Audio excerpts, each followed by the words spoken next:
EA Sports coverage of the National Football League takes us to the City of Angels, Los Angeles, California. Coming up, we got a good matchup on tap here, as it'll be the Cleveland Browns taking on the Los Angeles Rams.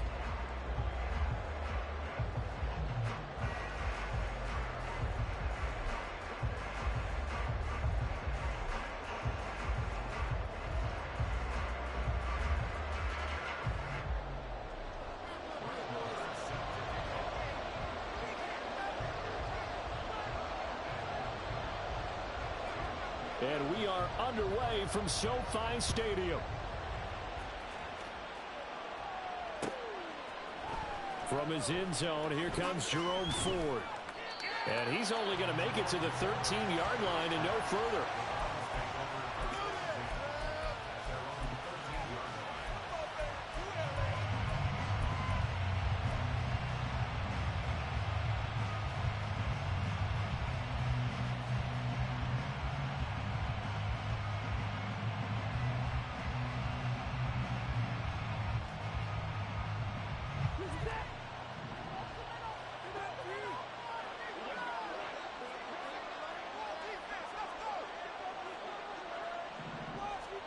Now a first down throw, Watson.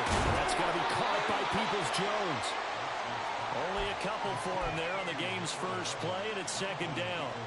The goal of a wide receiver screen is get enough blockers in front to create a wall and let him pick his spot to run the football. How about the defense there, swarming to it and not allowing that to happen? Did not let him get downfield. Here's a 2nd and 8.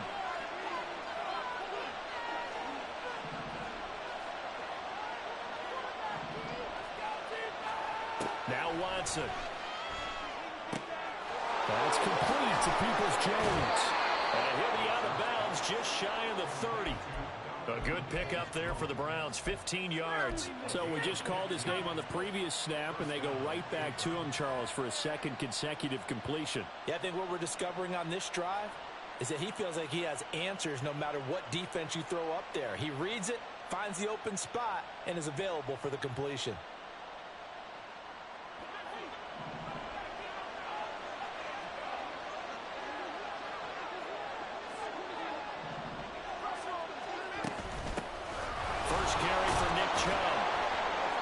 He'll get a nice chunk there on the first down run, and it's 2nd and 4. A quick burst there, and he nicely bit off a pretty decent gain.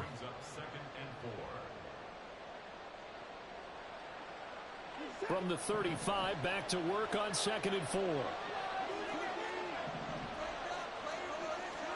Out of the gun, Watson. Going to throw right side here, complete. 6 yards to pick up, and that's a first down. Well, that's not just his first, not his second, already his 3rd completion here on the opening drive. And I think it's safe to say that getting him the ball in this game, one of their top priorities. And a top priority for the defense has got to be finding ways to cover him. And I don't think you can have one basic coverage to get it done. You have to throw a number of coverages at him, make him think as he's running downfield, and hope you can create a little bit of havoc.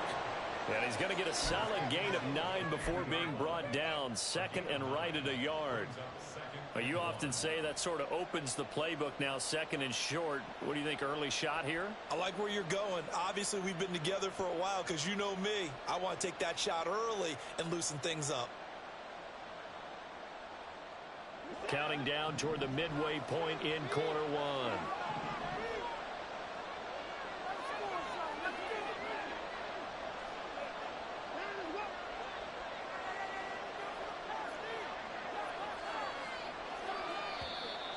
And now some motion before the snap. And this will be our first penalty of the night's proceedings. A bad false start penalty there. Now 2nd and 6.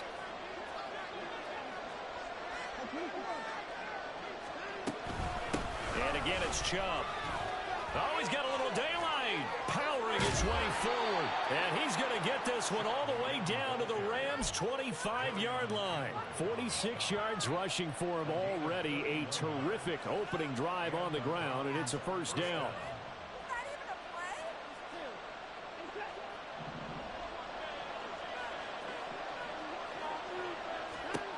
Now it's Watson. set up the screen to Chubb. And he is going to lose yardage here. That one unable to develop, never got going. A loss of a couple, and it's second down. And they're getting him involved early. You feel like they saw something on tape, or they just have a sense with him because he's had a good week of practice or something in that area that they want him involved, just as you said. They want him to touch it either in the running game or the passing game, but they must like the matchups they're getting. He's going to take a shot for the end zone. And it'll be intercepted. Picked off by Akello Witherspoon. And the Rams are going to get the football here as they force the INT on the game's opening drive. They went for the deep shot early, and that's fine, but I don't think it was the right target to throw it to. You had 3 other guys sprinting downfield, and I thought 2 of them were open. Could have avoided an interception there by attacking a different player in coverage.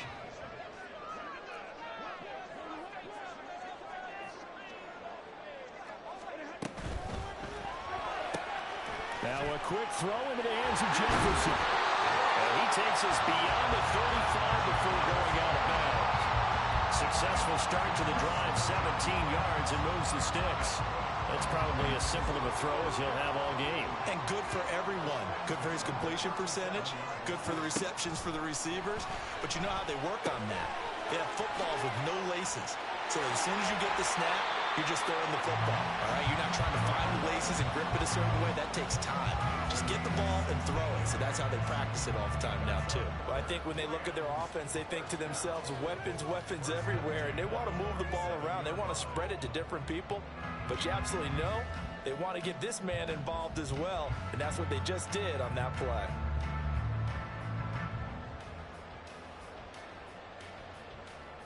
So a 1st and 10 upcoming from Browns territory now at the 47.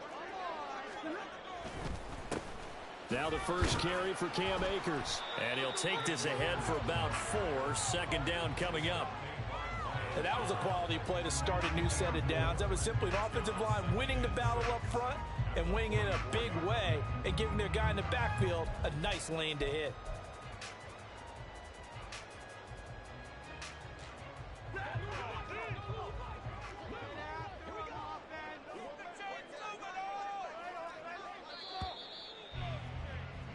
No score after 1.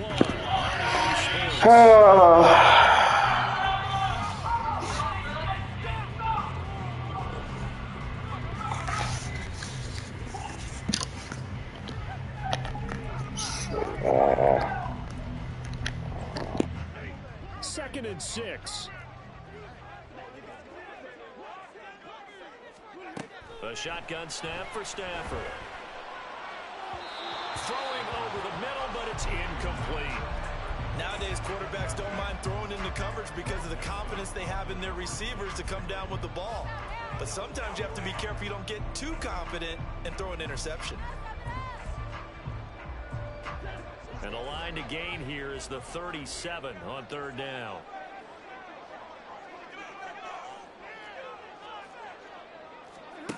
Stafford. And that's going to be incomplete.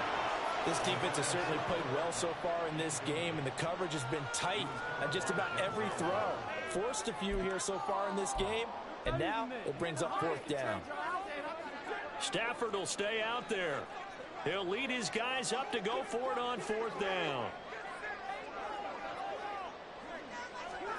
Here we go on 4th. Stafford. And it's going to be batted down. That bullshit out of here. No luck for the Rams as they fail here on 4th down. And this Browns defense stands tall.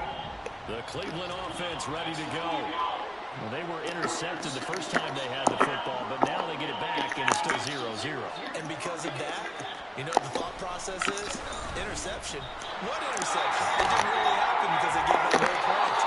So go back on the attack. Go back and run the offense you believe will be successful. Find your playmakers and give them the football.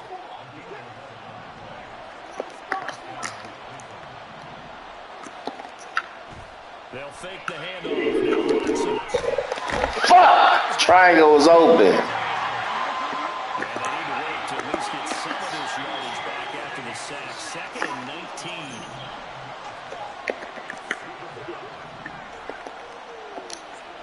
Wilson now to throw. Looking for the end of and he's got more. So the completion good for 6 yards. And it'll be a third and about 13.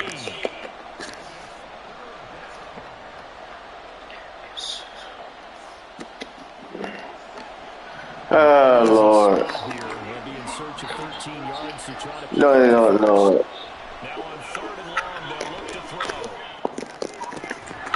Ah, you dropped it, you fucking faggot. I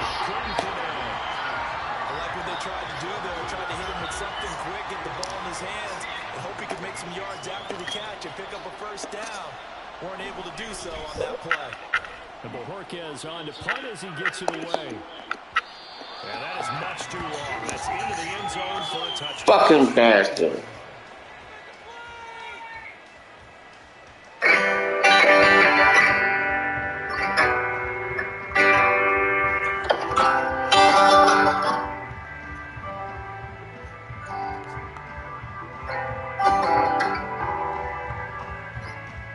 Biggest fear is Chubb. As Hayward's not there, and then linebacking for the Steelers. Come on, pick a fucking play, will you? How is that D tackle, right? How the D linemen are gonna prevent Chubb to get to that second level? Right, Chubb is a strong guy, strong man. He can break tackles, he's fast, he can get to that second level. And then you don't want, essentially, you want to create slow him down. There's no stopping him. There's only slowing him down. I should never blitz. And again, in passing situations, it's the pressure. It's the pressure. The Steelers have a lot of money committed on defense to these edge rushers, right? To the outside linebacker. Can they rush 5 and get to the Sean Watson, right? Because if they do, that's going to help the corners, right? That will help me. Now, if they're sitting in zone and their pressure gets to the Sean 5, now I can see possibility of right? Because now the Sean Watson is going to be like, I need to go quicker, and that can lead. Jonathan Q is here. That can lead definitely pressure. Right? So on the defense side of the Steelers, that's what they need to do. They need pressure Deshaun Watson to 5. Now, if they're blitzing Deshaun Watson to pressure him, I think then Deshaun Watson will actually. On the other side of offense, for the Browns, obviously, last week, the main thing with them was turnovers. And the thing was turnovers, right? If they don't do those turnovers, well, I think it's going to be hard for the Steelers to even, beat them. The Steelers usually get the turnover if they produce the turnover. So we'll see if Deshaun Watson can be clean. If Nick Chubb gets established on the run, obviously that is also great for the Browns. I think Nick Chubb, especially catching that inside, again, it will be the inside. I think for both teams in the inside side. If they can establish the run from the inside for the Browns, right, that's going to be a great play. So that's what I have. I actually have the Browns. I think the Browns this year, they're coming on a mission. If you guys follow our roster picks and then positions ranking, overall the Browns were actually the number 1 team that we rank as a unit, the AFC North Collective. So I actually the Browns. I think the Steelers have a chance, but they have to play more discipline than they did last week. But I'm going with the Browns. Q, before I go to you, let me have some super chats here, and then I'll go to you. Okay, so Great Flow here says embarrassing that Pickett worse than Mr. Relevant, but Mr. Relevant was good. That's a wild statement, though. Like, it's like he's Brock Purdy at this point. He's not Mr. Irrelevant. Exactly. He was good. He was really good. I don't know how he ranked with the rest of the league, but he was good. He's better than a lot of quarterbacks in that draft class. Yeah. Look at him. I know the stands are coming. What did you say? You said on Twitter that the Browns' offense is horrible. Isn't it around there coming with Minnesota says and 4 game by 90 points? This is for Aaron B. Yeah. Hey, Aaron. Nice to see you on here as well. I think your offense played against defense. Like I said, turnover. Right? You guys got to stop turning the football over. The Steelers played against the Niners, man. They're not playing against the Eagles Sunday. Okay, and then we got 3 more super chats. Browns should honestly rod like the Steelers. What the fuck? I leave for 5 minutes and we is wild. I know, right? Thoughts on Harmon signing 3-time Super Bowl with Nats? I didn't know we was still like tripping on the Ron Harmon. Yeah. I mean, good for him. Like, Yeah. man, I'm always happy to see somebody get a job. Right.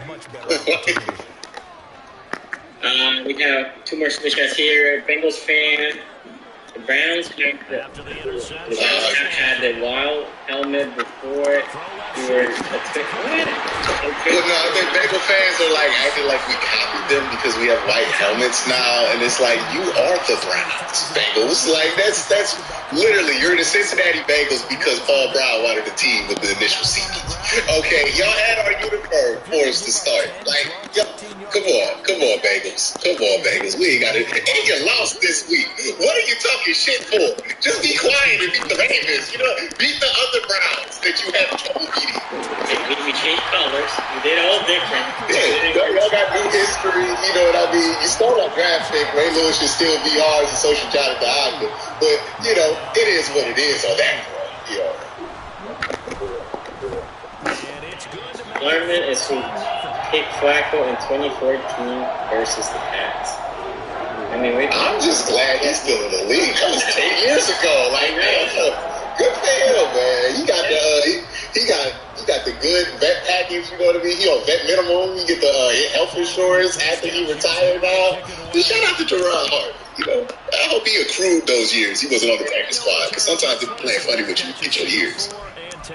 And then the bad guy says for Steelers and OC, go fun.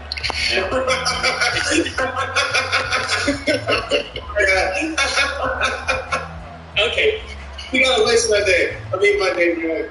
I'm gonna have a lot to say. Okay, Q. Who do you have? It's gonna be. I think the biggest thing for a lot of Browns fans are nervous about this game is the fact that the regular season, Pittsburgh, it's always been a hurdle for whatever reason.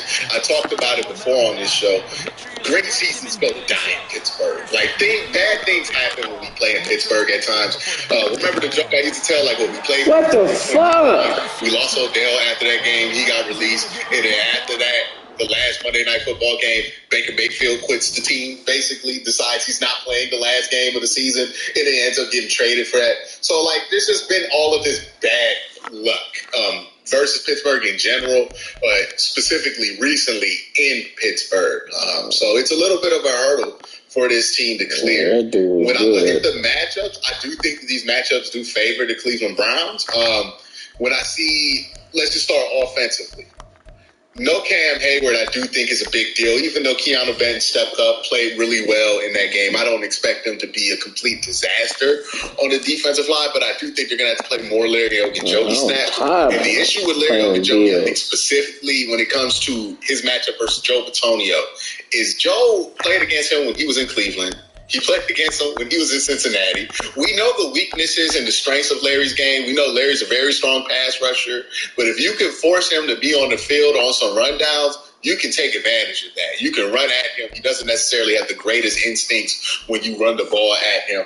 And, you know, the damn burst on him, right? I think Cincinnati, when he was there, he went backside, tried to make a play on Nick Chubb for whatever reason, and it ended up giving up like a 65, 75-yard touchdown run that broke that game open. So Larry being out there, that's going to be something to see. I think the Browns are going to come out of this game and just try to run the ball, see if they can have success running the ball, because I don't think that they're going to be super eager to come out here throwing against a Mike Tomlin secondary. So I think they're going to just try to run the ball. If they can get away with that, they'll live with that, and it'll be like a 230-yard game for Deshaun where he throws like 30 times, and it's not going to be like one of those things we're talking about at it.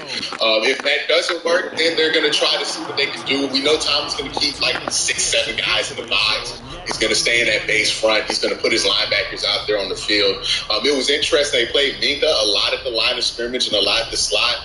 We know that that's not where Mika's at his best. Mika's at his best when he can be over top, play that one high in a cover 3 or one high and a 1. And I think that's where he's at his best. Maybe it's a thing about they don't trust their corners. Maybe it's Desmond King getting on the roster, getting comfortable. They can put him in the slot, they can throw Mika back out there and let Mika be Mika. I expect them to have Mika cover ground this week instead of being close to the line of scrimmage. And, TJ Watt versus DeJuan Jones is going to be an interesting matchup. I will say this. As much as TJ Watt and DeJuan Jones, to everybody's going to sound like a complete disaster in the making, I think DeJuan is uniquely suited to not be a complete shit show versus TJ Watt. Right, he's giant, he's long, and TJ likes to run through your chest and bull. And the one thing DeJuan does really well is anchor. So I think he'll be able to not be a disaster. And when I say he'll be a disaster, he's going to give up a sack, he's going to give up pressure. Thank you. He's going to give them up slow enough to be able to. Thank you. The matchup is Jet Wills versus Alex. Because Jet was not defensive. Jet got the inside. He was taking his drop all the way parallel to the quarterback. And it was unbelievable. He was getting beat ways and really disrupting a lot of football, more so than the Legends was. And I worry about that. We're so focused on this TJ Watt thing. We're going to put all the resources there. We leave Jet by himself. It's high school. That could be a disaster. Right? So I need Jet Wills in this game to find a way now. Because if he is a disaster, this is going to be a game that falls into like Tomlin's game. It's like, it's a slow game. Nobody's going to score. It's a driving out game. Really, that's what Tomlin wants to do at this point, right? So that's where my main concern is, hey, Jet should vibe out there on that island without his high school. Because if he can, I think they'll be all right. Can't, then you're going to have trouble. Because I think that what they want to do is Texas basically. I think David and Joe is going to be a big part of this game. I think they're going to try to force a way to get one of those linebackers matched up on Elijah Moore in the slot and take advantage of that mismatch. And they're going to try to find ways to get where he kind of struggles with those problems. His game, like that really wasn't that bad last week, especially like when he was playing the nickel, he was fine. It was just he had a couple of possessions against Brandon Ayuk that didn't go his way. He slipped on one possession. He just got completely mossed on the second one. But it was a rough one for Pat when it comes to those two plays. Other than that, Pat was high. But I think they're going to try to get those matchups there because I think they feel good about Amari Cooper's ability to beat him, especially if the Steelers commit so many guys into the box. It's not Nick Chubb, which ain't know how Mike Tomlin thinks. Mike Tomlin's like, Nick Chubb's a problem. I'll worry about Deshaun, but Deshaun makes me worry about him. Nick Chubb's a problem. So, they're going to have some matchups on the outside to take advantage of. Does Levi Wallace play as bad as he did last week? That's also another question. I don't think he's going to be that bad. But, they give some of those stats to Joey Porter Jr. because of that. I think those are the things I'm concerned about.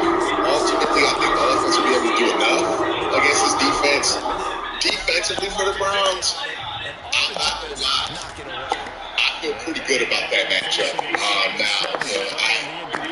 been documented. I don't know if Guru knows. I'm not a big believer in picking, right? I never liked the pre-draft process. I wasn't super thrilled with the rookie year that he had. And some people are going to say because I'm a Browns fan, I just have not been on the picking track, right? So maybe that's affecting how I think about this match. But I do know when it comes to Kenny, where I've seen him struggle is that middle field stuff, right? Finding comfort, getting in the middle of the field. And the one thing I want this Browns defense to make sure that they do is have a plan for Fry. Don't let him get comfortable throwing that thing to the middle of the field to Fry room. Don't let him get into rhythm, right? That's the one thing San Francisco did. They never let him get comfortable. They blitzed him, they got pressure all game, and they didn't allow him to find a bunch of comfort on the Fry room. One time he did, he had that nice drive at the end of the second half, at the end of the first half. So, it's about shutting down those matchups, making sure that, hey, close the middle of the field and just feel like you can win that battle with Mark Emerson and George Pickens on that outside. I feel pretty good about that. The Martin Emerson's ability to win that matchup against George Pickens because of what he did to T. Higgins last week, especially when it comes to those back shoulder balls that they were trying to punt against him. He was really good at sniffing that kind of stuff out. We'll see. I mean, George Pickens is no joke, but I think Martin Emerson's no joke. I don't think everybody knows that yet, but I think we'll find out this week. This will be a little bit of his coming out party. And if the Browns are able to get pressure just with 5, like they were last week, and Cincinnati's offensive line is not the greatest. I don't know how much different it is in Pittsburgh. I know they're still moving some pieces around there on their offensive line. But, yeah, I think that if they're able to get that pressure with 5, they're able to play man on the outside, close to the middle of the field. This is going to be a tough game for them. Their run game in Pittsburgh, like they're a decent run team. I think their run block does most of the work. I don't necessarily think that Najee is something that gives me super fear because his matchup versus defense, because he's a big guy. But I think they can get to him before he goes downhill. And he's not the most explosive guy in the world. I think a guy like Jalen Warren this week might be more useful because if you do get past that first level, that explosion really helps versus a really fast Browns defense. So, yeah, I think that the Browns match up well. The only question is, hey, do they counter this Pittsburgh Dragon? If they do, and they play well, they play the football that they're capable of, I think they should win this game. But if you give Mike Tomlin any reason to stay in this game, he's going to find a way to do it. That's why he doesn't go into 500. So, you have to play your best ball. This is a division game, and it's Mike Tomlin. Anything you want to say extra? I understand what he's saying. He made some great points. The Cam Newton was first to Oklahoma situation. He's a guy that, he might not even play. He's a guy that his availability has been dying quite frankly. Since that foot injury that he suffered with Cincinnati.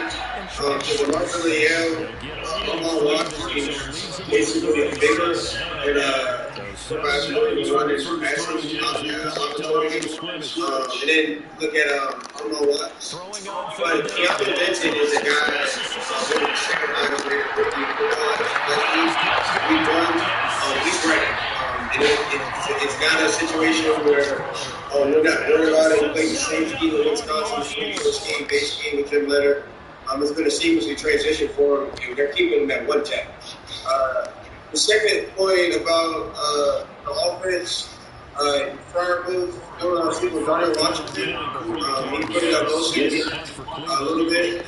Maybe he's keeping the passing game because you have to go 13 personnel. You got to get creative to move the offense without Deontay Johnson out there. So, if you think you're going to be able to 4 wide or 5 wide without him, I just think that's a suicide mission when you start. I think it would be play action, 13 personnel. They practice pistol in training camp. We saw it in preseason. It usually helps Kenny Pickett because it's easier with 1 or 2 reads. I'm not sure why he abandoned it. But again, in the Niners game, when you have 5 3 and outs, start the football game, and it's 30 to 9. What really much can you do? When you have these injuries and then you're playing against a football team like the Niners. I respect Cleveland a lot. I appreciate the performance and the tape they put up for Cincinnati. But the Niners and the Browns are totally different teams. You talked about one of the key things here is coming out being focused and playing to that level. I can't tell you the last time I can get you to do that. Another thing I'm interested in, Dustin Hopkins, your kicker, the last time he kicked in Aperture, it was Heinz Field at the time, it was the undefeated season, 11-0 when the Commanders came in there. He made some big time games. Just feel some of these games, unsung hero, some guys who play on their leg. Dominic Jones, I understand, is a for you. I still don't feel like so not necessarily touching the turnover game. Maybe it might still have some success in this game. Especially if the offense is going to be as crucial as it was. Matt Canada, I have to look at if you are a Browns fan and you get the performance of really systematically playing a lot of press, allowing guys to tackle his face, rushing like you said up his eye, and then you look at the Niners performance, you feel like you don't play a wounded animal as you should. I just hope that wounded animal got the right medicine and got to food for a battle Monday night. It doesn't get easier. The Browns, the last time yards per 2 lows, 75%. You won't see a Julio Brown. So that Julio Brown's go 11-0. You know what I mean? It's just a situation where I don't think Mike Tomlin's mind is so off as well. And Kenny Baker, he played very well versus last year. Look at the non-healers, whatever that was, that Dave Logan and Mike Tomlin and challenge. Deshaun Watson, 2 interceptions. It was 7 sacks that game, I believe. 7 sacks with guys like Isaiah Loudermilk, guys like Danny Green. We got a different rotation. The last guy went to the numbers. He played for the Codes. You're in the really rotate, isolate, just play by side by side like you might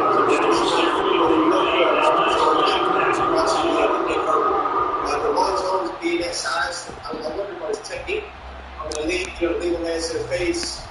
Sometimes the holding, because of his size, he has to learn how to do that at a high level. And I'm sure the Steelers are going to get that rotation. I mean, he talked about Jeffrey Willis. One more point. The size of Mark Cooper, I think one of the Cooper make a play for Cleveland. We talked about Elijah Moore in the slot. Last week, it was literally 2 guys. Like, it was Brandon Ayuk. Everybody else besides Kittle. He wasn't necessarily a shooter for us. Jones doesn't have that Ayuk performance. He doesn't have that Dino-saving performance. He might have an advantage to make it even. Like I said, you look at last week's performance, you have no reason to pick the Steelers, especially off the performance that you guys did against the Browns. So I like the Steelers actually to bounce back 24-13, but rightfully so. Great conversation for both of us. Any final thoughts, Q? I'm just looking forward to the game on Monday. It's kind of always weird when you play on Monday because you get the whole Sunday, but it kind of works out because I get to watch the Bengals, the Ravens this week, which I think is going to be interesting because I don't think either team. Well, the Ravens won, but I think they have a lot that they wish they could have executed on, and then they have a lot of injuries going into this week. So we'll see what they do, and then Cincinnati, if they continue to get a slow start, dig themselves into a 0-2 division hole. I mean, like. It's gonna be crazy. We ain't gotta get like this on the Super Chat show. We have Pickett, Pack, and some spice. I'm not smoking. And then we have Mr. Trinity into the Shakers, the Browns. Q, you have to read it. Oh, the ad read. You want me to do it? Yeah. Let me pull it up. Okay.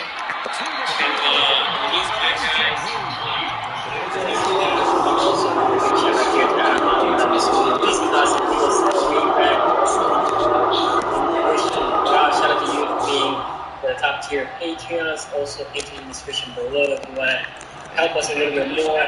Go check the Patreon. As we post some extra content there.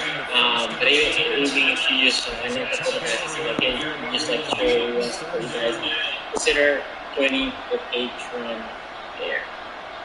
All right. Are you ready to upgrade and regain your confidence with our exclusive offer? Get 20% off with our promo code AFC North Talk and AFCNT, right? Yep. Yeah, AFCNT at CalderLab.com. CalderLab.com. That's 20%. Man, fuck out of here. AFCNT. Use that promo code, get that 20% off. Jump into skin and first impression royalty. With here, first impressions matter. There's no two ways around it. And with the first thing, what's the first thing somebody notices about you? In most cases, it's gonna be your face, right? People gonna see your face. You put your TikTok on, you put your Instagram on. People gonna see your face. So make sure that face looks nice, smooth, clean, just like it was when it came out your mouth.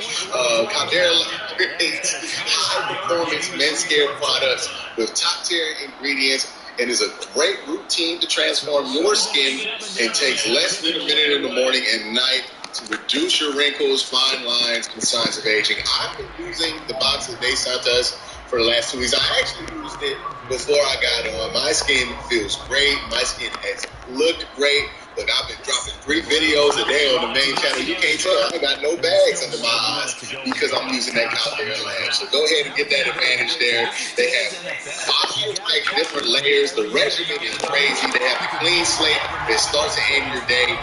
The face wash leaves all the skin tight to refresh. The base layer is your daily moisturizer that hydrates your skin and absorbs it fast, leaving you with a matte finish so that you can start your day confidently. And the good is your go-to at night before bed, clinically proven, multifunctional serum that helps your skin look better and smoother, as well as reduce the visibility of wrinkles and fine lines. In every drop of this serum, there are 3.4 million antitoxin units protecting your skin. That's an army. That's bigger than an army. That's a whole nation protecting your skin antitoxin. Want to know what that means? Well, I have no clue, but it must be good though, right? They even have an eye serum called the Eye Pod. It addresses the 3 most common skin concerns around the eye: fine lines, dark circles, puffiness, and skin. I've been dropping them videos, working very hard during this football season. I look fresh as a baby. So make sure you check them out. Use promo code AFCNT at CalderaLab.com and get AFCNT at CalderaLab.com, and you'll get 20% off when you use that promo code. Check it out. Yeah, the link is also in the description below. You can hit that link and it'll take you straight there, and it'll be on everything about from the blog page. Okay, so let's now go Ravens. By the way, I meant to pull this out. We have the poll for the. If you're talking, you're muted. Oh, okay. So. The poll, by the way, Guru, we did the poll, 305 votes, Browns 82%, Steelers 18%. So just so you know, that was the poll. Now the new poll is out there for the Ravens and Bengals, and we're gonna start with Ace's review. As you know, for the ones that came late, Ace's in, I think he's in Mexico.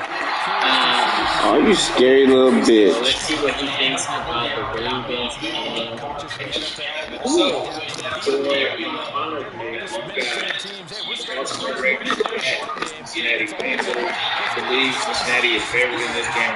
Honestly, it's been a shock that we were given the weekend performance. But Baltimore is also a team that's struggling with some of those injury issues similar to Pittsburgh. And I think that, whether Mark Henry plays is going to be big. After throwing this or as I'm reporting this Thursday morning, I'm not so sure. But I still think that the Ravens have enough to go into Cincinnati and possibly come out with a victory. Now, the thing that makes me feel like Cincinnati's going to do it is you can't go early to the defense. And then when you look at some of the matchups, I feel like the Bengals defense is going to have to Keep on blessing. against the Browns, who are, in my opinion, one of the top offensive lines in the league. And last week I saw Baltimore give up about 4 sacks, and the pressure really got to Lamar. It didn't seem like he was comfortable with that pressure in terms of completing throws after that pressure was in his face. And so I think that that's going to favor the Bengals defense based off of what we saw last week. And Julio has done a great job against Lamar Jackson. It's not a super good game plan. Obviously, we have the offense. And I think the main guy that the Bengals are going to said it is Zay Jones. I think that that's the right approach. Keying on Zay Jones. But I think that the Bengals actually have corners to hang with Ravens receivers. And Taylor Britt had a great game last week. Allowed 1 reception on 4 targets. The rookie, DJ Turner, allowed 1 completion on 3 targets. Now, obviously, there's rain, but I do think that this corner was a lot stronger. Cheeto really looks well. And so I think that they'll be able to come up with a plan for Zay Jones. Will probably involve DJ Turner because he's got that 14 speed. But I think that they'll have something there. I think that the loss of J.K. Dobbins is really big. Because I think he's their most explosive back. So without him, I'm not sure what the run game looks like outside of Lamar. And I think that the Bengals will be ready for it. They had some decent opportunities against Nick Chubb, but Nick Chubb was just able to eventually wear that defense down with those big long runs. And so I don't see Baltimore really having a Nick Chubb kind of performance against the Bengals in terms of having a player of the caliber of Nick Chubb. We're talking about arguably the best running back in the league. So right on the spectrum on the sideline. You know that he's top 2 at least. So I think the Bengals are going to be able to win this game by playing great defense. Offense has to bounce back. I don't think that Joe Burrow is going to come out and throw for 82 yards again. I think that he'll be able to take advantage of some of the cornerback matchups in this game, especially with the Migos. It always starts with them. With or without Marlon Humphrey, I'm assuming Marlon Humphrey isn't playing in this game. He's fucking fast. Because that's going to help them out against the receivers. But I just don't know what that does. And then you talk about the back end with Marcus Williams, him not being there. I mean, there could be some miscommunication problems, or there could be some communication issues back there. So I think the Bengals will definitely go at this defense. This is a defense that I feel like Joe Burrow is kind of familiar with now after having played 3 games against them. I will say, however, though, Baltimore did have a really good pass rush last week in terms of getting to the quarterback. They do it all sorts of different ways with safety lines, 2 linebackers. You talk about Roquan and Green, or whether it's an actual defensive lineman, just a matter of Bouquet did his thing. You also talk about Ojabo, so those are going to be guys that the Bengals have to key in on to win this game. But overall, I think that the Bengals at home feed off of that crowd's energy. I think Baltimore, it might be a tough environment for them coming into the shoulder and playing in a new offense and having new guys in communication issues. So I'm going to lean towards the Bengals. I still think it's a close game. These games are always close between the Bengals and the Baltimore. So had to put that big in there.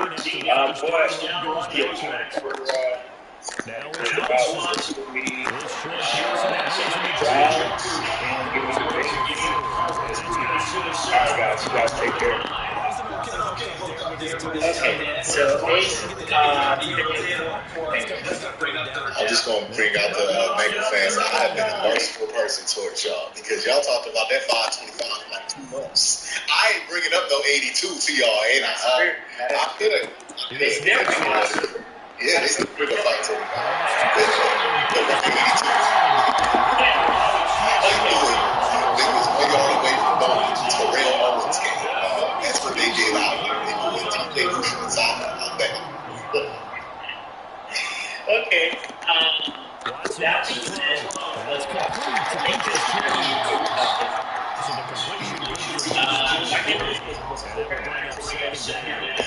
so he should be in the game. No Marcus Williams. Marlon Humphrey hasn't practiced, so I'll be shocked if he plays. Linderbaum has practiced, I'll be shocked if he plays. And Stanley hasn't practiced, so I'll be shocked if he plays. Unless practice thing came out today and they were limited. So my assumption is, which is the part that worries me, and this is where I would start, is Looks like you will get his in because I think he has to go soon. Oh, go ahead.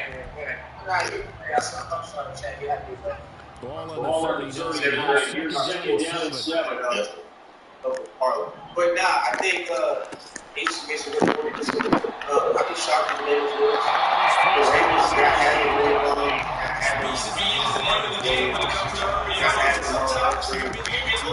I think Ronnie Stanley's out. Well, not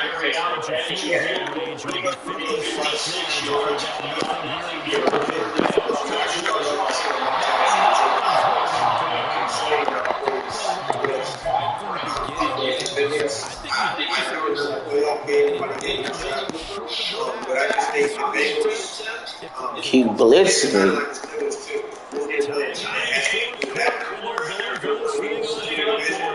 And if the Ravens were to beat them, Ah, you dropped it, you fucker. fucking dropped it.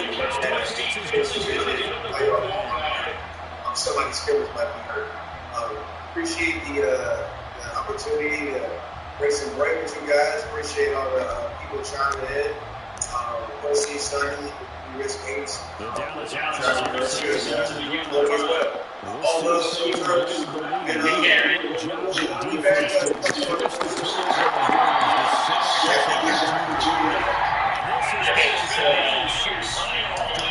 What I was saying is, I know like these are when you score the five, when you are doing these tough issues over your five, right?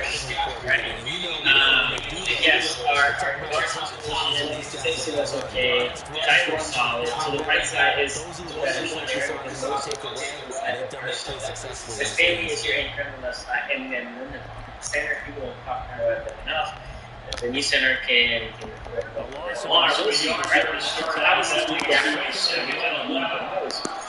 This is a game that is easier for the Bengals. Like the Bengals are a little skewed. Like the Bengals have Bengals should have as he said.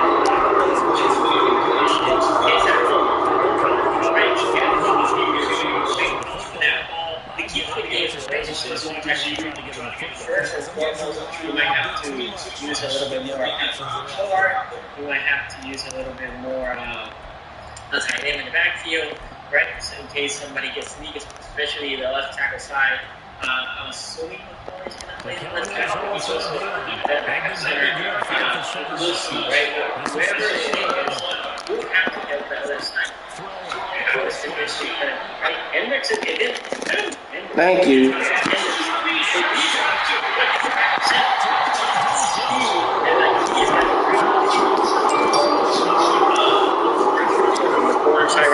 The right side or the right side from the edges is bad. But if Homer's getting constant pressure to the front, there's no stepping up. And Brandon, when games are this close, it usually comes down to the team making the fewest mistakes. And that was one of our mantras back if he wants to.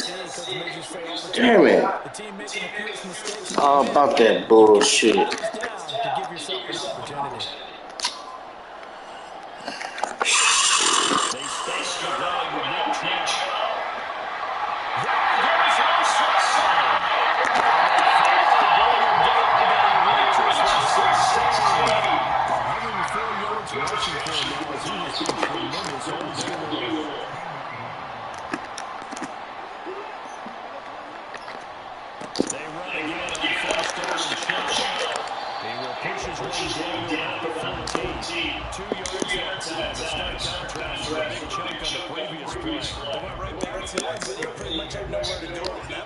The previous carry looked pretty good. That one was a little tired. I don't know. Yeah, maybe you should have tapped out. Maybe make that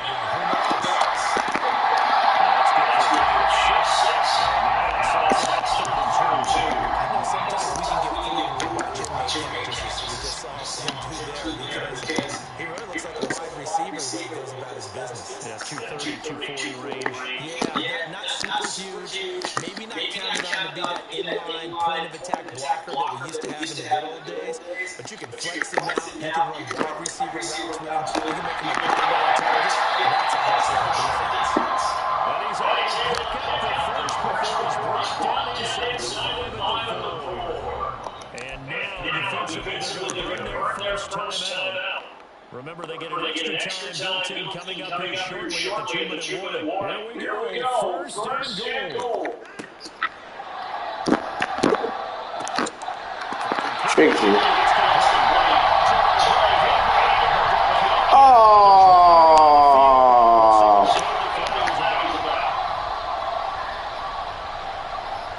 Come on.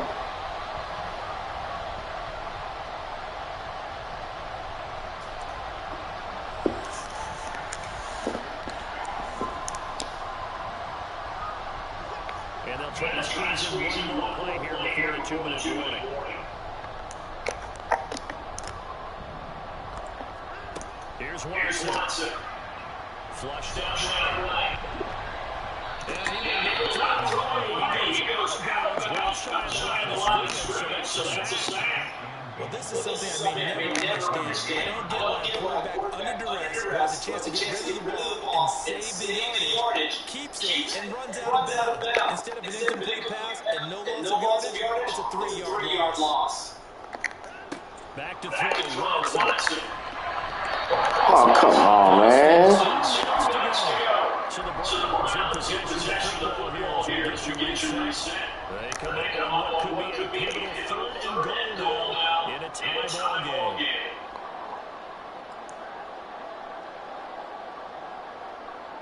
Third down and goal coming up here.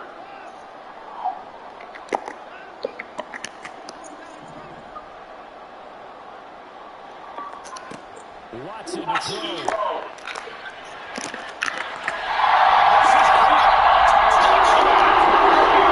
His ass get for blitzing.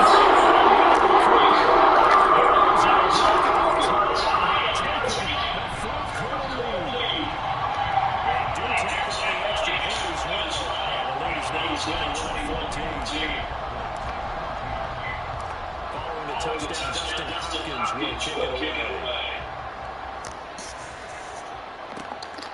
And here comes a return from just beyond the goal line. And ultimately did not get this out to the 25-yard line as he was dropped at the 23.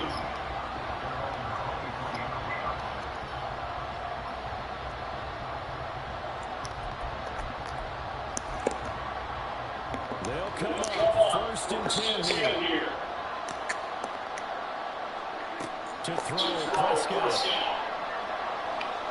Escaping the pressure right. The ball comes out. We lucky.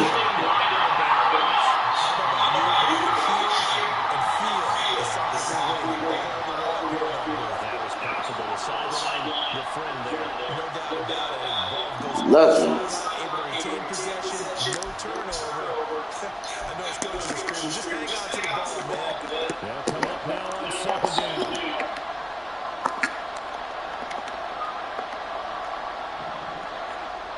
Here's Dak. Able to find Brown. I'll tell you, it has not been his best day throwing the football. He really needs to piece something together here. Will be forgiven if he leads him into the end zone. Plenty of time and 2 timeouts still at their disposal. 1st and 10 here. Prescott. He's taken down.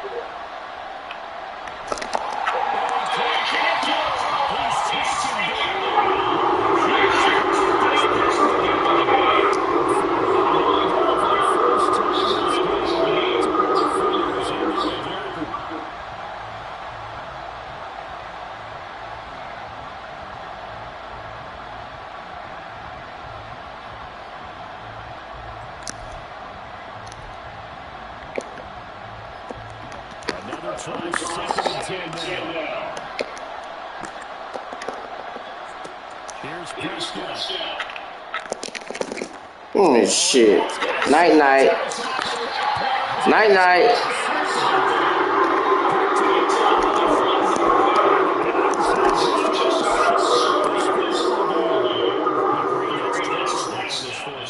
As a quarterback, a lot of times you think it's all on you to make plays when you're losing. And here, the play's not there, but it throws it anyway.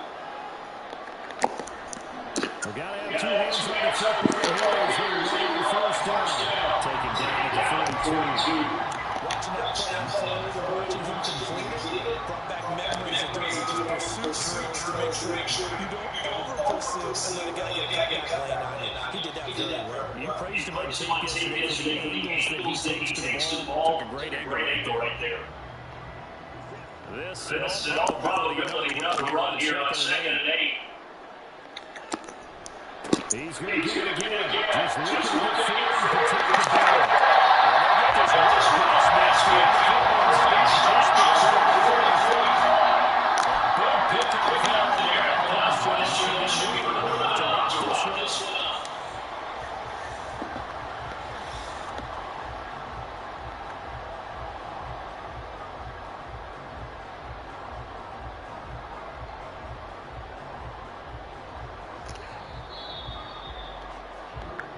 So Cleveland able to come away with the victory here. And we talked so much about the turnover battle determining who wins and who loses this game. No exception. They didn't turn the ball over at all, and they go on to victory. It looked like a smooth operation in this one, didn't they? Because you look at every facet of the game, they handled Dirty bastards. offense took care of the football, converted it into points.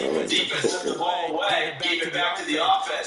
Special teams right there with them. That's the type of game a coach is going to really love and value. When they show the film, let's be careful not to give out too many kudos and kill their motivation going forward.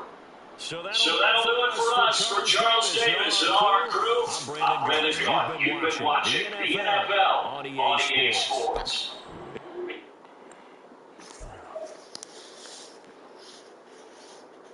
Couldn't stop the run. Fuck it, I'm gonna keep running it.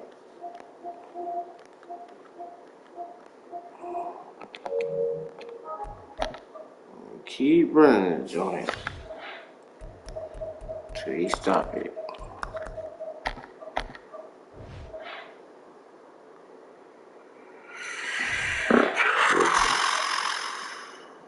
I don't play them again.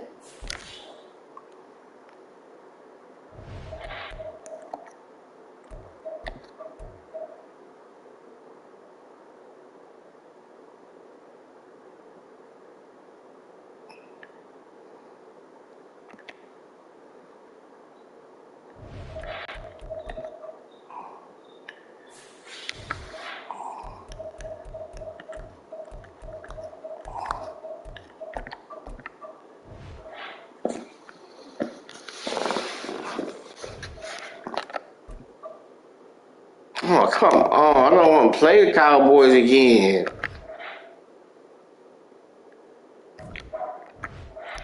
Play a different team.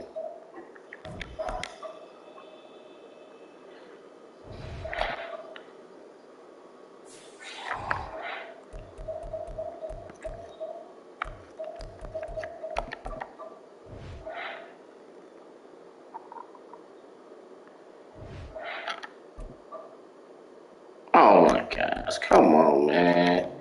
I don't want to play the Cowboys. God damn.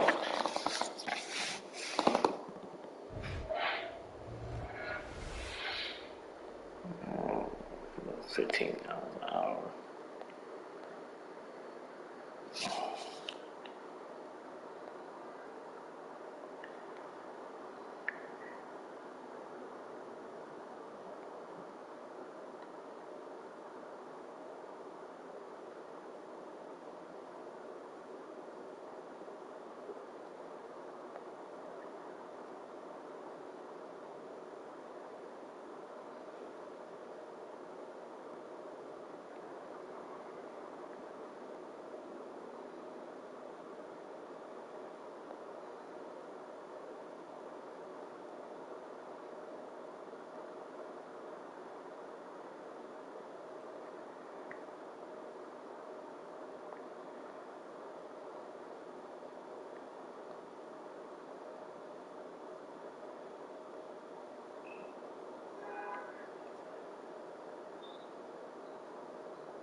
Okay, the command holes. This is different. Man, I get tired of playing the same teams. EA Sports Same thing. Maryland.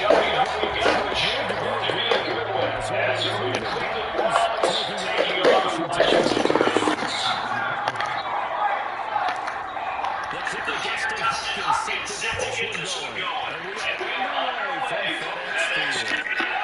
Let's take it in at the goal line. Fuck! You dirty motherfucker.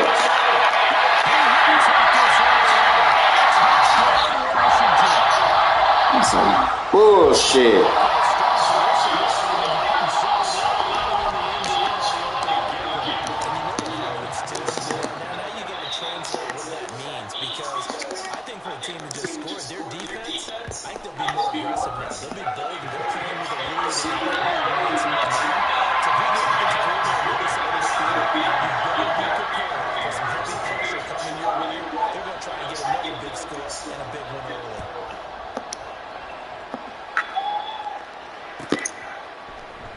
From his end zone, here comes Jerome Ford. And that decision brings out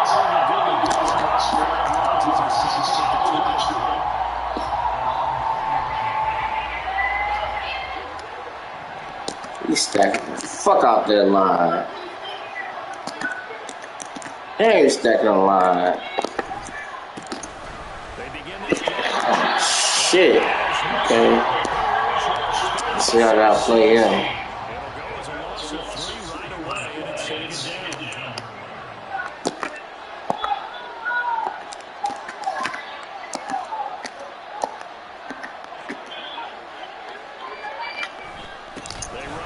Keep stacking.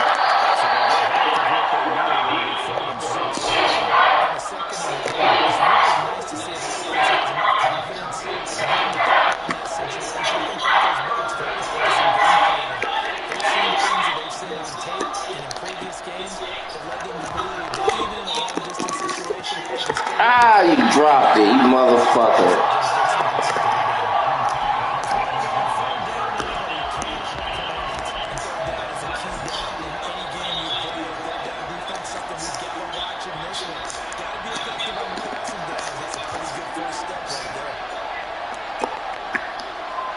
Any pressure, okay.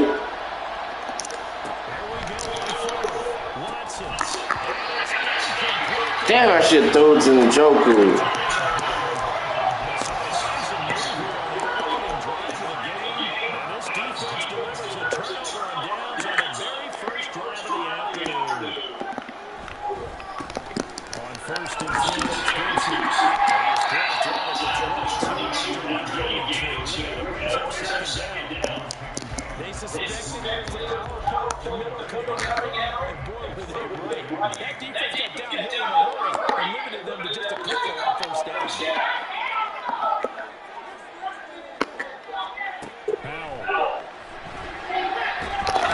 Where you going?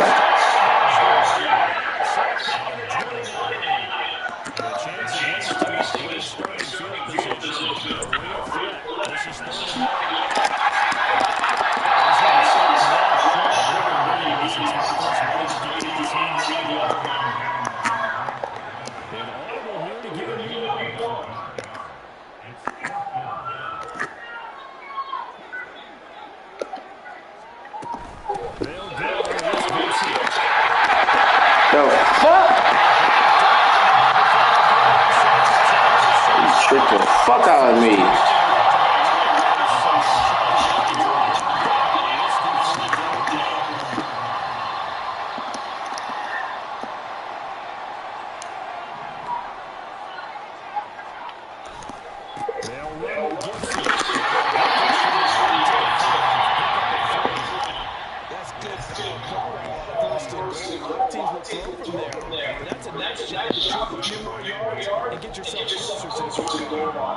And the ball smacked down on the 5-yard line. Here's second and goal.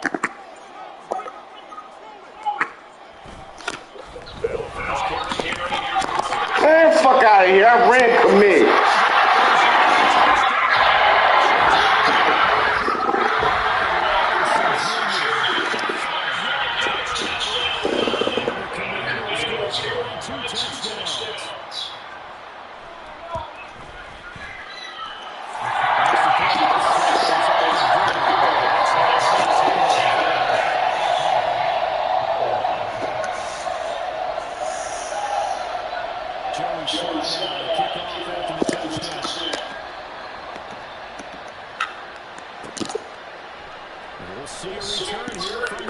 You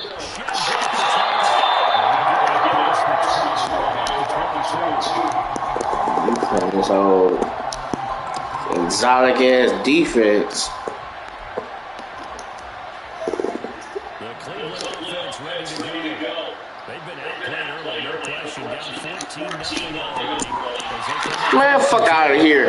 He just shoulder bumping and I fall down.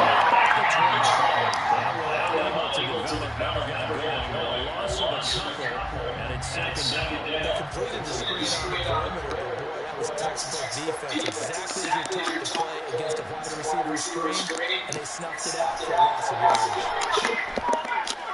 He holding me.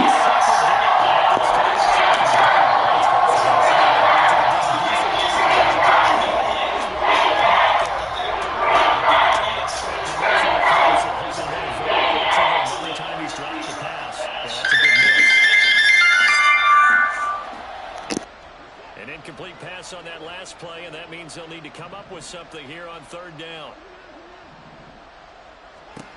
To throw is Watson. Oh, he had a man running free, but he overshot him, and it's incomplete. And that is every quarterback's worst nightmare. You have the perfect play call. The seams parted perfectly. You had your guy wide open. He could have run for days, but he overshoots it. And that's one we'll think about for the next month. On fourth down, Watson. He's going to go up top again. He rifles one, and that's going to be intercepted. Picked up by Cameron Curl. And the Commanders are going to get it back here just past the 35. Well, you think about it, though, that interception, great for his stats, but bad for field position. It was fourth down. Yeah, terrific observation. If there is going to be a silver lining, and this is what he'll plead when it comes time to watch it again, hey, it was just like a punt, right? So we end up taking possession of the ball. But you're exactly right about it. Should have slapped it down. Field position would be better for his offense. But how many times do you get a chance to make an interception that you turn it down? That's when your instinct kicks in and you take the football.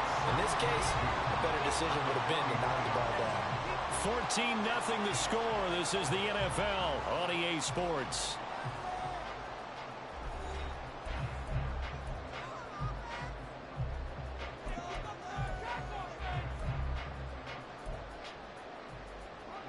Second and a couple.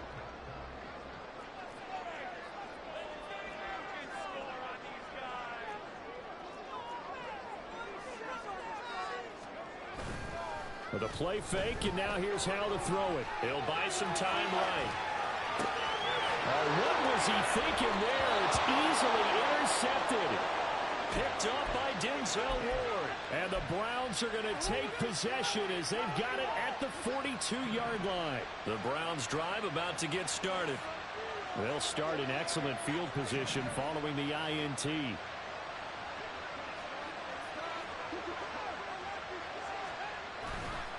They'll start on the ground here on first down. And he's able to get this one out closer to midfield across the 45. It's a 6-yard gain on the ground, and that'll make it 2nd and 4. From the lineman to the guy running with it, that was a well-executed first down by the offense. With 2 shots left to get the first, you can get a little aggressive here on 2nd down if you want and try for some bigger yardage.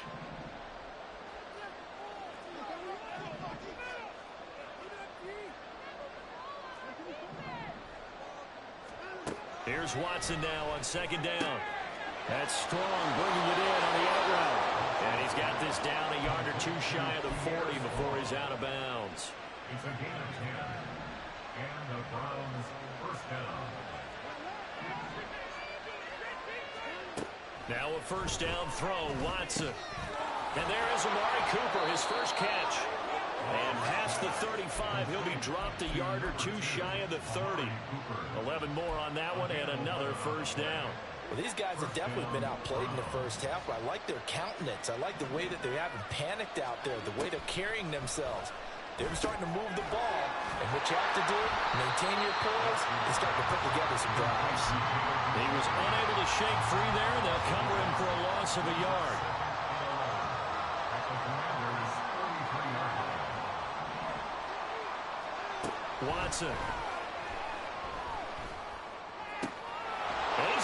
receiver Cooper. And they're going to have another first down here as the tackle's made at Washington's 12-yard line. A gain there of 21 yards. This offense finding its legs now. Here's another 1st and 10.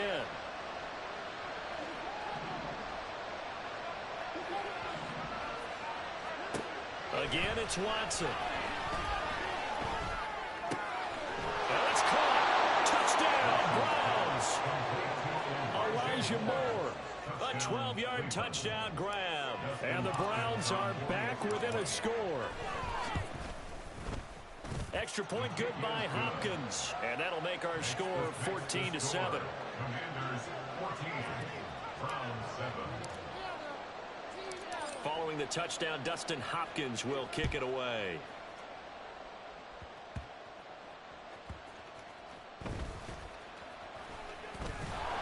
And a nice job there on special teams to limit him to inside the 15 as he's dropped it to 14.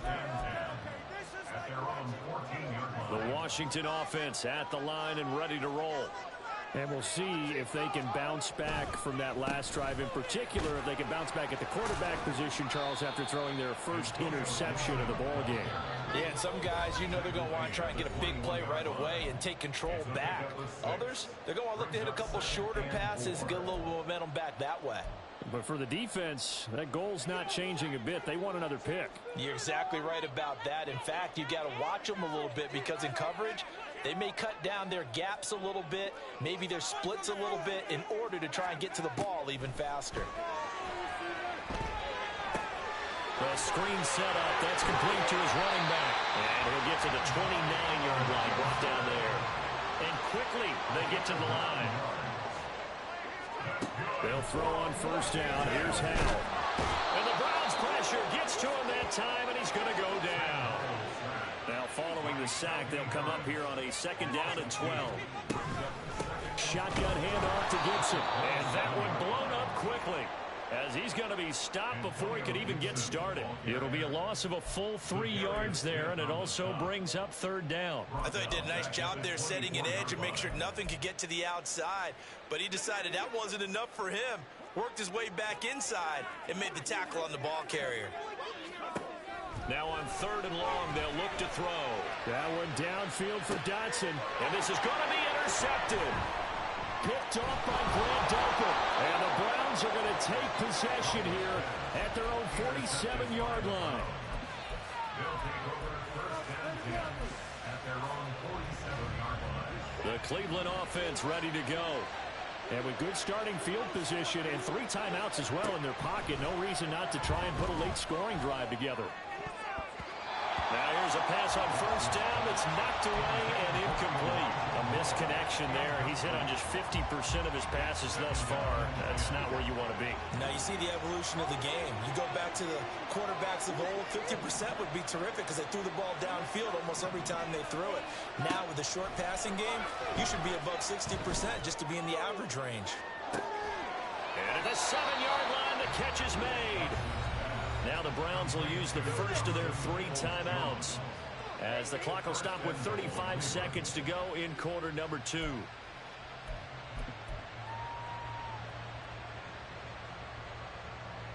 A chance now to get even before the break as they come up 1st and goal. From the gun, here's Watson.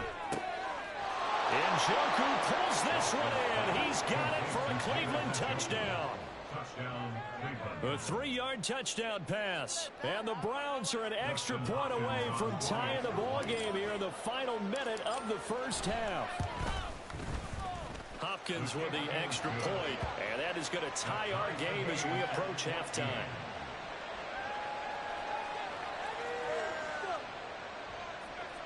Dustin Hopkins set to kick off. This one tied at 14 now as he sends this one away. This will be brought out from the middle of the end zone. And he'll be dropped at the 21-yard line, so bringing it out of the end zone proves not a good decision, loses him about 4 yards. Their own 21-yard line.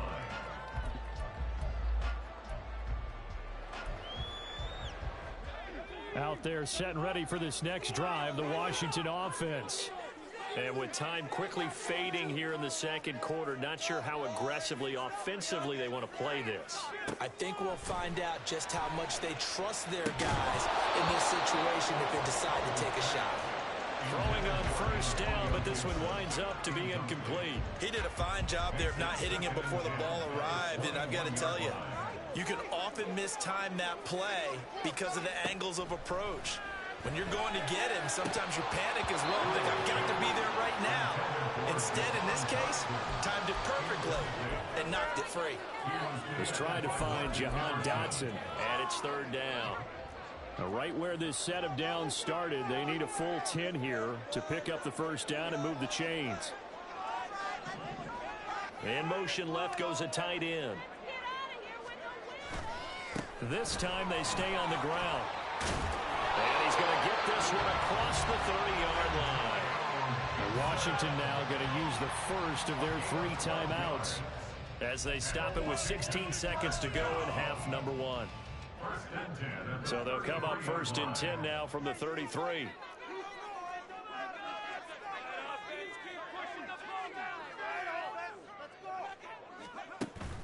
They'll go play action. Howell taking a shot for Samuel. And that is incomplete. And they're not going to go quietly into this halftime break. They know they're in for a fight, so they're trying to make every possession count. They took the big shot there, but it winds up incomplete. Now a second and 10. Howell, another throw on second down.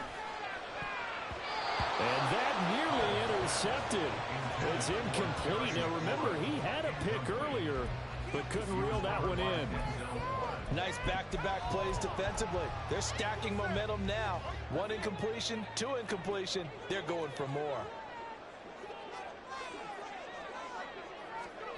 Howell throwing on third down here. That's complete. Terry McLaurin with it. And we're going to get a timeout with 2 seconds remaining in the second quarter. And likely time for one final play here in the half, so they will go for it on fourth down. One last shot before the break. Howell slings this deep from McLaurin. And he's going to be intercepted for the 3rd time thus far. Picked up by Denzel Ward. And the Browns are going to get the football back as time will run out in this 3rd quarter of play.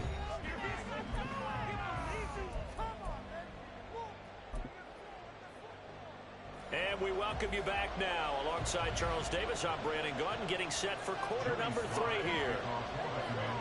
And ready to get the party started for the second half. It was an even first half, all tied on the scoreboard. From a yard or 2 deep, here comes a return. The Browns take over first and 10 at their own 12-yard line. The Browns drive about to get started. This offense ready for the first drive of the 3rd quarter. Well, quarters number 1 and 2 entertaining. We saw some good offense points put up, Charles, and all tied on the scoreboard. And it sets us up for what could be a really fun second half because we've seen both sides score almost at will here in the first half. And now, here in the second half, getting the ball first, you've got to think, hey, we can go out and really run our offense the way we did in the first half. But if I'm a defensive player, all I'm thinking is, can I make a play to really help out my team and break this streak of offense? Here's 2nd and 3.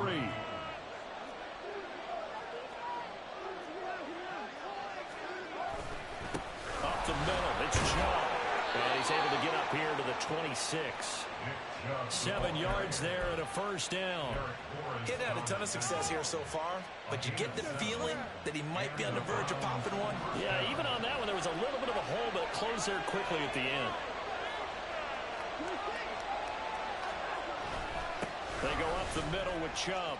And he gets this one just shy of the 40. They'll mark him down at the 39. 13 yards to pick up there. Good for Cleveland. Sometimes it's hard to believe, but there are times this game is about patience, isn't it?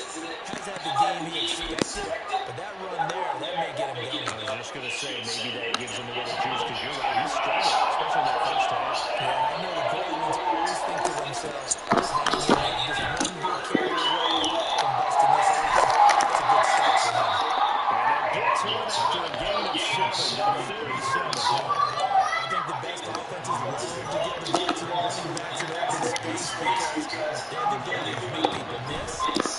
also have the ability to run over people. And if you do that throughout the game, after a while, they might just run through some of these times. Doesn't go the wrong way. Well, we saw him shed a nice tackle on that play. In Washington territory now. Here's 1st and 10 at the 42-yard line. From the gun, it's a give to Stroud.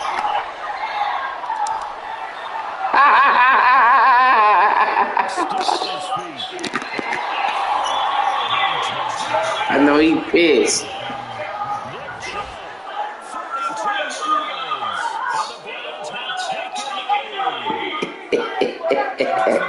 Oh, I know he's pissed. The hell off me. They've done a nice job on him in the first half. But there were a couple of occasions where it felt like he might have gone out of traffic and taken to the house. Finally here in the second half, that got done. Extra point goal by Hawkins. And the lead stays down to 14. Following the touchdown, Justin Hopkins will kick it away. Beat these fucking command hoes.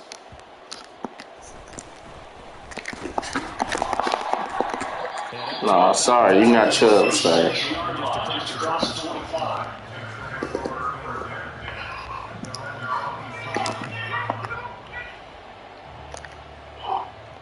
The Washington offense at the line and ready to roll. Well, Charles, in that first half, we saw a fair amount of offense on both sides of the field. Ah, get the fucking ball. Much like a running back going through the line, quarterbacks have to be protecting the football as well. He left it exposed that time. Wound up having it knocked free, but fortunately, had an alert teammate who was able to get it. So they keep the football, but now face 2nd and long. Throwing here. Give me this shit.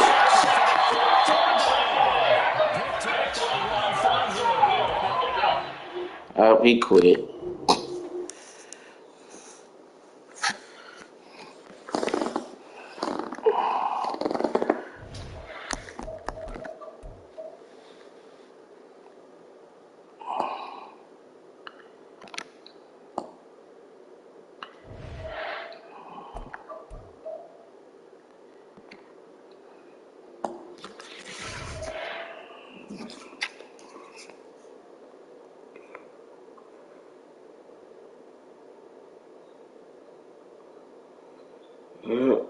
Once I get their defense flying around, they're hard to beat.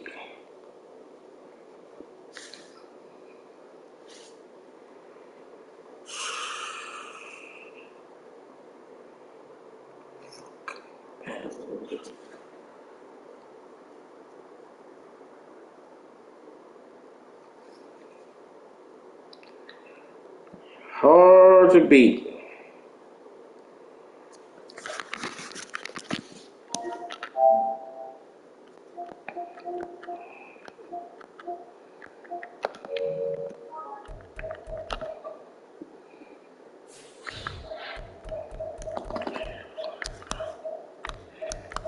You get to flying around the ball.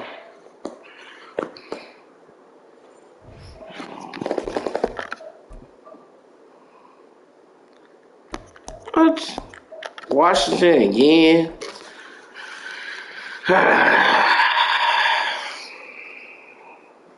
Just beat these bums. EA Sports coverage of the NFL brings us to our nation's capital at FedEx Field in Landover, Maryland. Coming up, we got a good matchup on tap here as the Cleveland Browns taking on the Washington Commanders.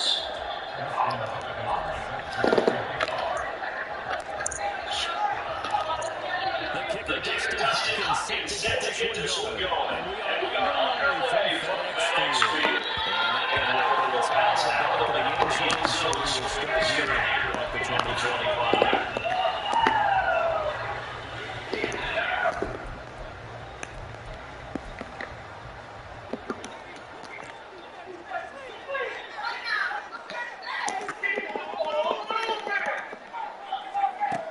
Howell, first play, gets through it. Oh, this dude garbage already.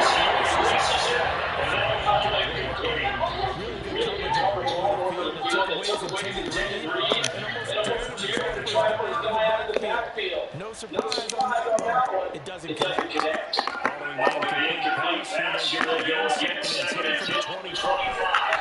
Second and 10. Give me that shit.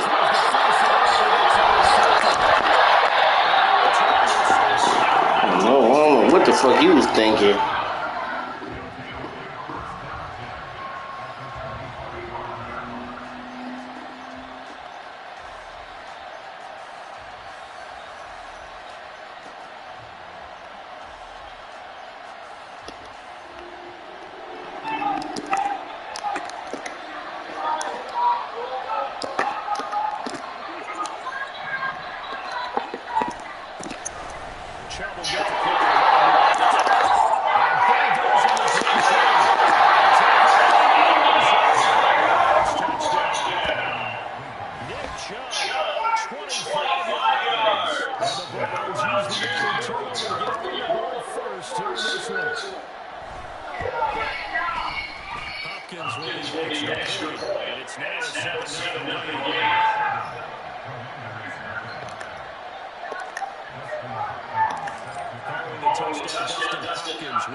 Drop that shit.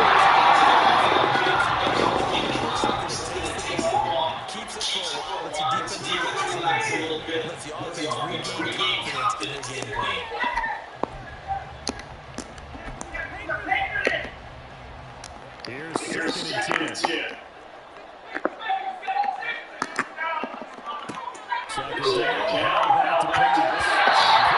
This dude garbage.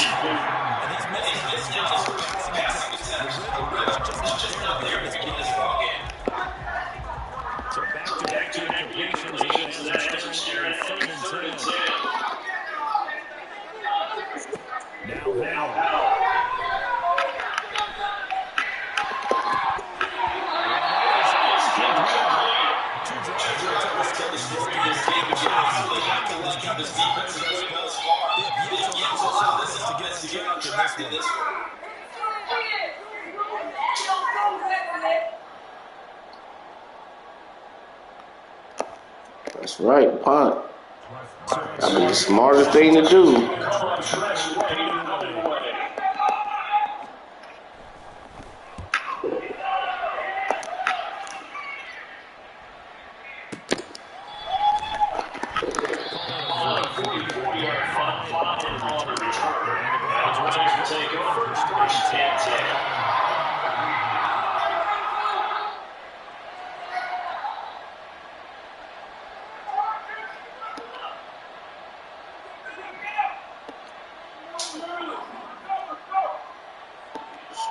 The Cleveland offense ready to go. They'll be looking to duplicate that first drive they got in that 7-0 lead. Of course they are. So getting the 7-0 lead is huge for them. Taking the crowd out of the game would be ideal. A gain of 3, second down. Credit to the defense for stringing that play out. And they gave it no cover. You know he's trying to dart through. No place for him to go. A nice job there. Only giving up a 3-yard gain. Now it's Nelson. Oh, you bitch. You dropped it.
Take that shit off.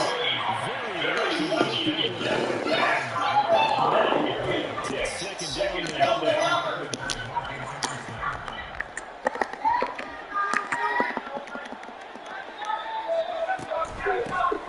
Gets him to the line once again.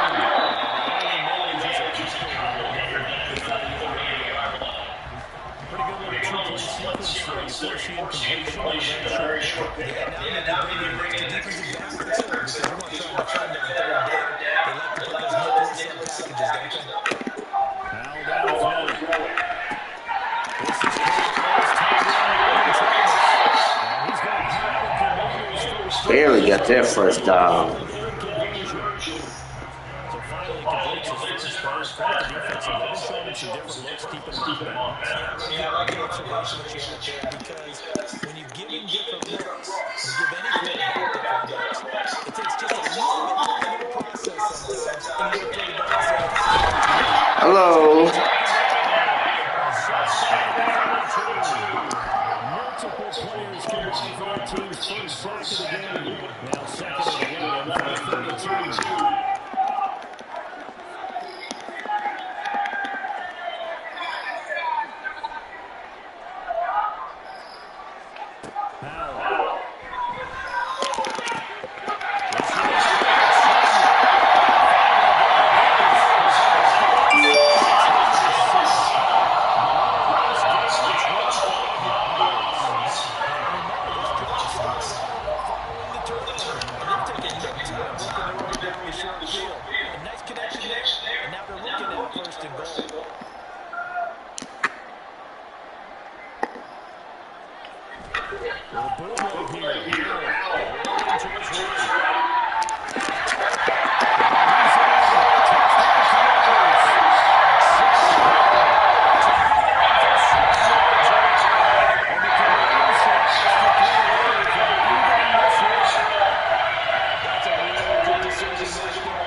You want to keep blitzing, okay.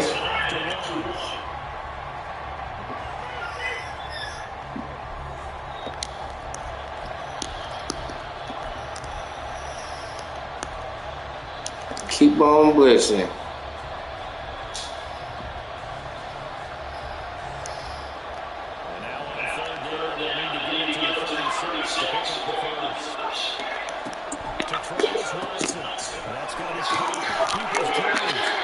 Fuck.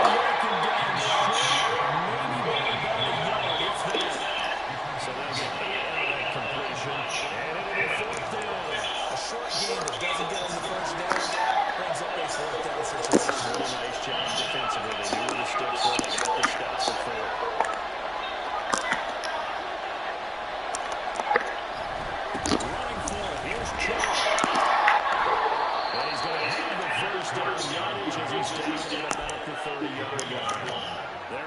keep the drive alive. 7 yards that time, and the decision to go for it proves to be a good one.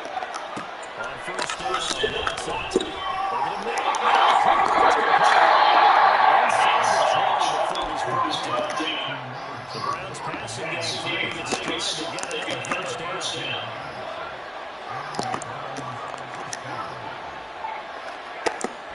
On first down, they'll run with two.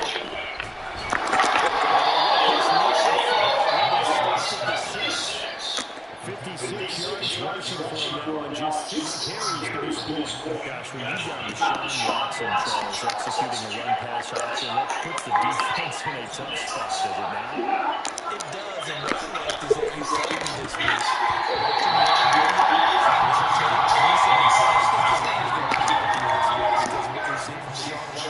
His ability to get to the corner, that's where the focus is.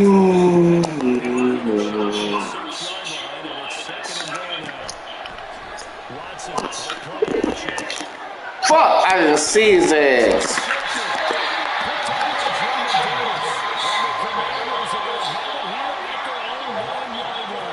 And as we've seen, points have been precious so far. They just think something later, not snapping. Let's face it, as we get further into this game, that play will be on the minds of everyone who's watching it. They wonder if this is the turning point. Is this the spot where those points are given away? It could cost them a ball game.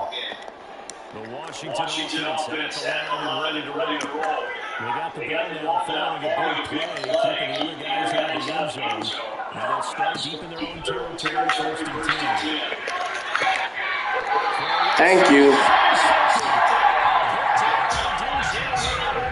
the defense gets the football with the interception. They try out their charge. First play, they give the football right back.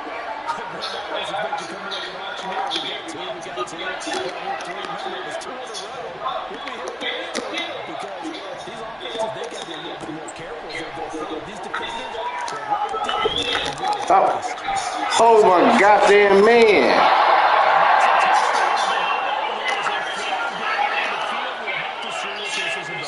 So obviously they will decline the penalty there, and the result is 6 points. Extra point thrown by Hawkins.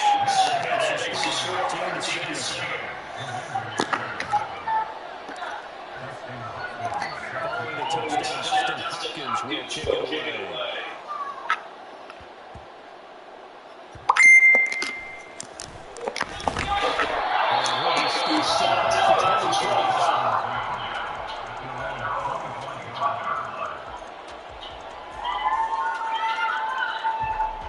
Okay, so we're filling up at 93.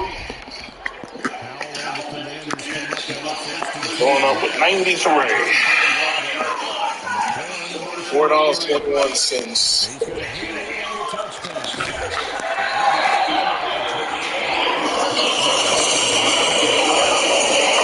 Gotta enjoy these fill-ups. 90, I think it was like 95, 100. Here's 2nd and 7 now from the 28. And how will throw it. That's complete to his receiving core. The pickup of the 30 takes it down to 31.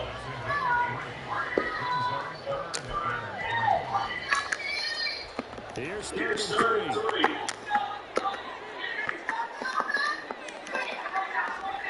Now trying to pick it up on 4th.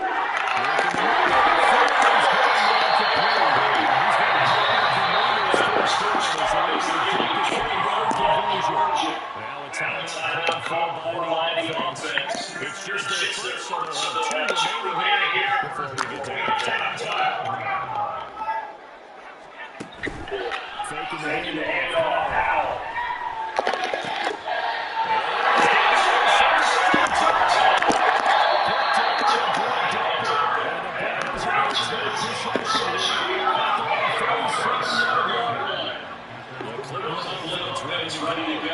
They start in midfield following the interception as they begin 1st and 10. Watson's throw complete through the middle. He's able to take a catch midfield to get there. That's good. The completion there for 7 yards. And it'll be 2nd down.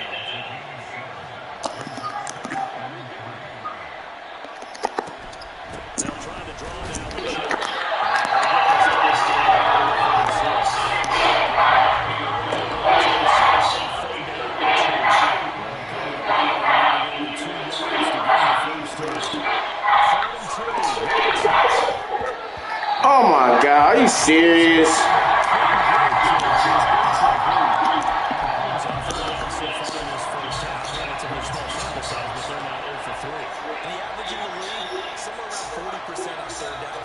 So what's the answer to this? Either convert them or don't get the third down in the first place. Get your big chunks of yards on first and second down. On fourth down, Watson. And here's Cook. And he goes down, but not before getting us inside the 25. So not only do they convert on fourth, but they pick up 22 yards in the process. Now a first down play, Watson. It's complete to Peoples Jones. Now the Browns will use the first of their 3 timeouts as they get the stoppage with just under 50 seconds remaining in half number 1.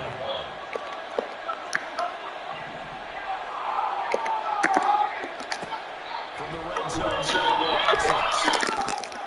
Oh, shit.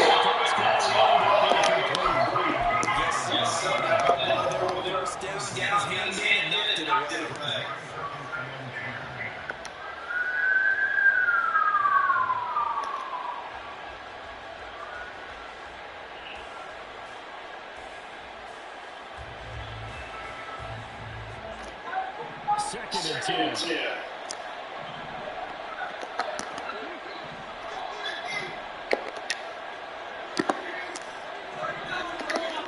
Throwing the ball is Watson. Got his man complete. That's Cooper. They shut Watson further on Mary Cooper. And the Browns will extend their lead with 4 minutes left in the half. Hopkins will be next to play. And it's now 21-7.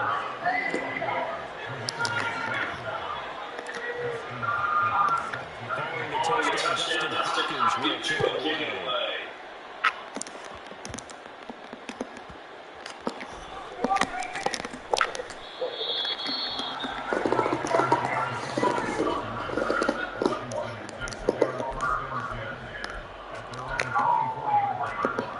Out there, set ready for this next drive, the Washington offense. Well, not much time remains here in this first half. We'll see if they can get something out of this drive, at least a field goal. They can certainly use it. Down by 2 scores.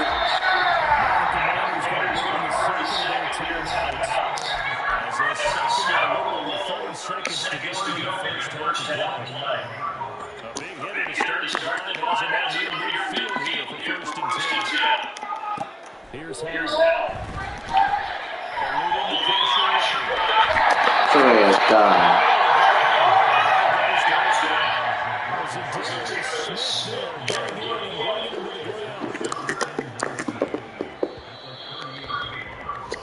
So two quarters down, 2 running. Charles and I return after the break.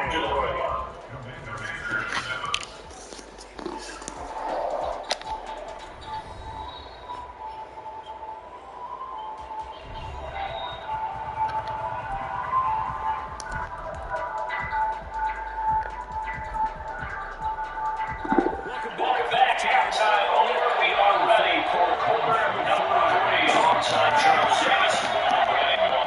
The Browns are going to get the second half kickoff, and they've got this lead as well as we are back in underway.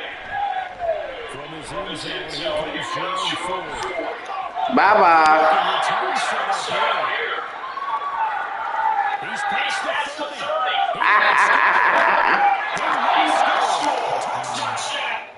He about to quit. Whee!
received your message.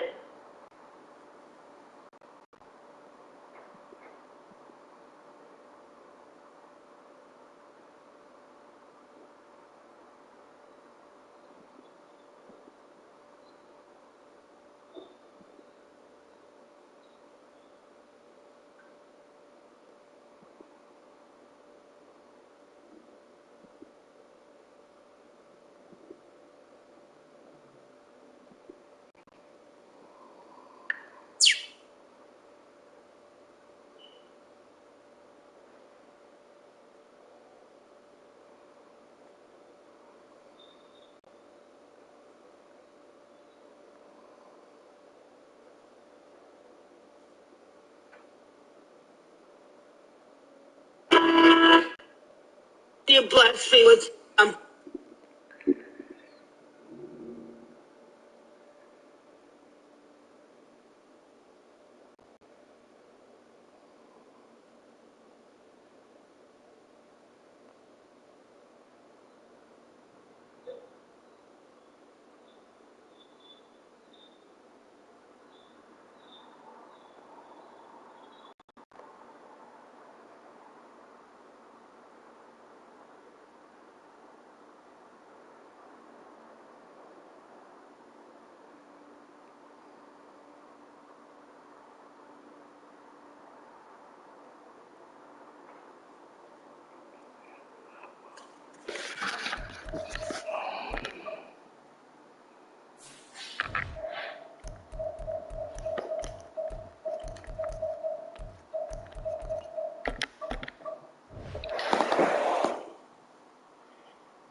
so tired of playing the same fucking teams.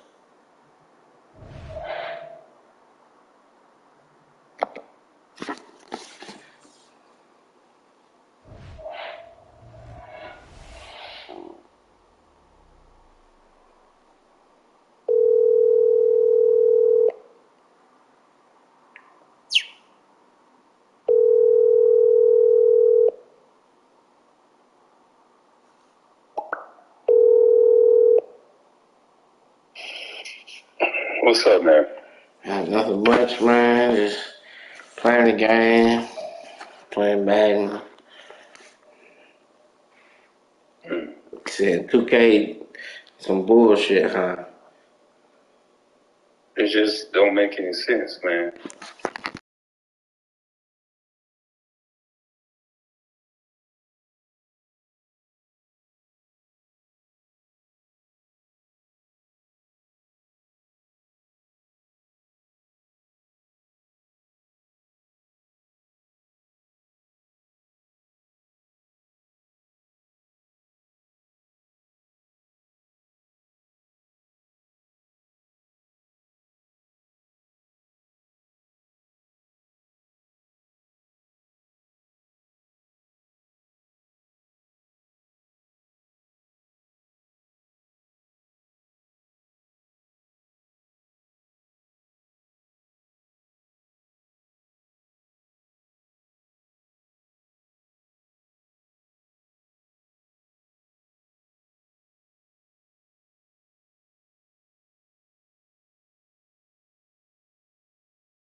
EA Sports coverage of the National Football League brings us to Cleveland Browns Stadium on the shores of Lake Erie. Today, we've got a good one on tap in the AFC North, as it'll be the Cincinnati Bengals taking on the Cleveland Browns.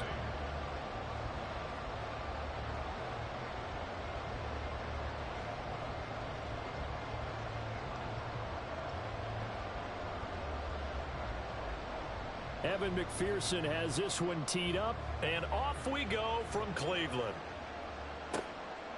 From his end zone, here comes Jerome Ford. And he'll wind up getting a couple extra yards here for his trouble and bringing it out of the end zone as he's down at the 27.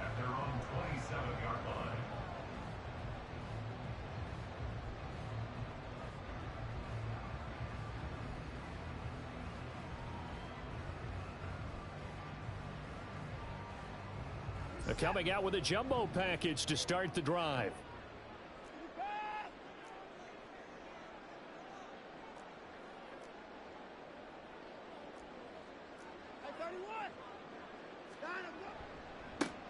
They start on the ground with Nick Chubb. And he'll be tackled right on the chalk of the 45.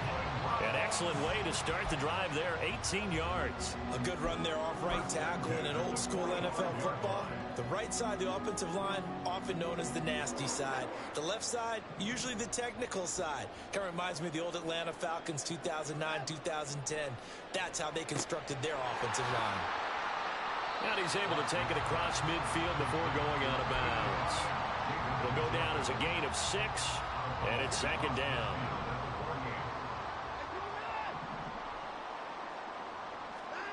Back to throw, Watson. Over the middle, complete. It's Moore. And he's got another first down as the tackle's going to be made at the Bengals 36. 13 yards to pick up there. Good for a Cleveland first. So from the 36 now, 1st and 10.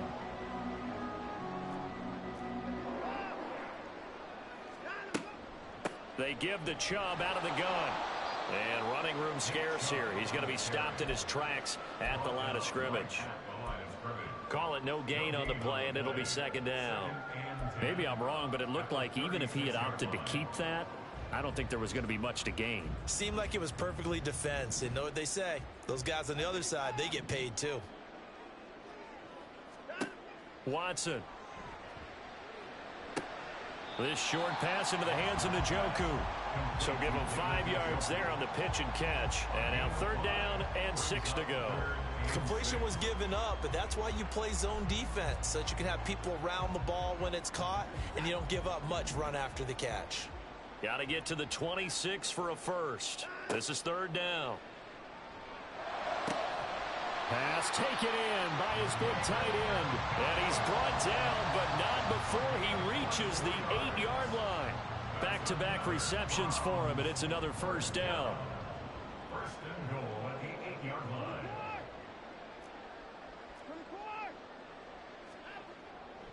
They'll run with Chubb. And a little bit of space there takes it inside the 5 to the 3. A pickup of 4 on 1st down. It'll be 2nd and goal. Brings up 2nd and goal.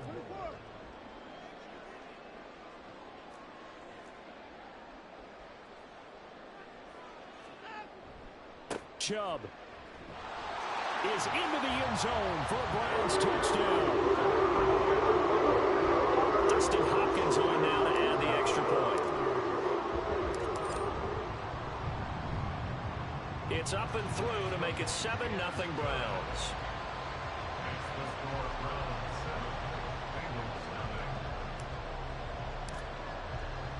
Following the touchdown, Dustin Hopkins will kick it away.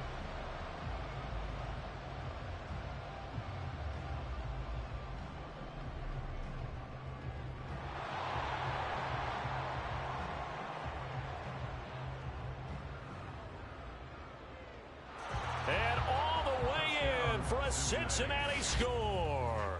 It's an 89-yard kick return, and the Bengals are an extra point away from drawing level.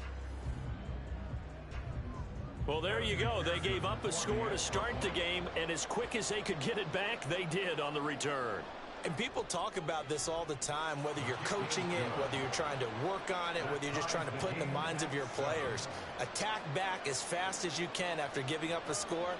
No quicker way than on a kick return. So all even at 7 now as they kick it away. Fair catch made at the 25-yard line. The Browns take over first and 10 at their own 25-yard line. The Browns drive about to get started. This drive here beginning probably with a pair of motivated groups. Remember, the offense scored a touchdown on their last time out, looking to repeat that in Charles's defense. They were very frustrated after giving up 6 the last time on the field. And frankly, it's just a battle of wills in a lot of ways because you know they're both motivated. They both game plan for this drive, and they both have specific outcomes in mind. To me, it just comes down to who can execute better and which side can step up and assert its will over the other. And he stopped immediately there. Call it no gain that time as it's going to leave him with a 3rd and about 3 to go.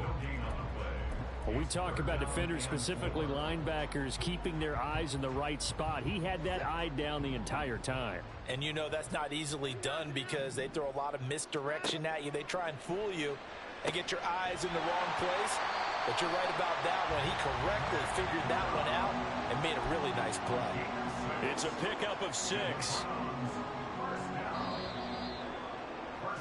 These two teams all tied after 1. That's the end of the first quarter with the score tied 7-7.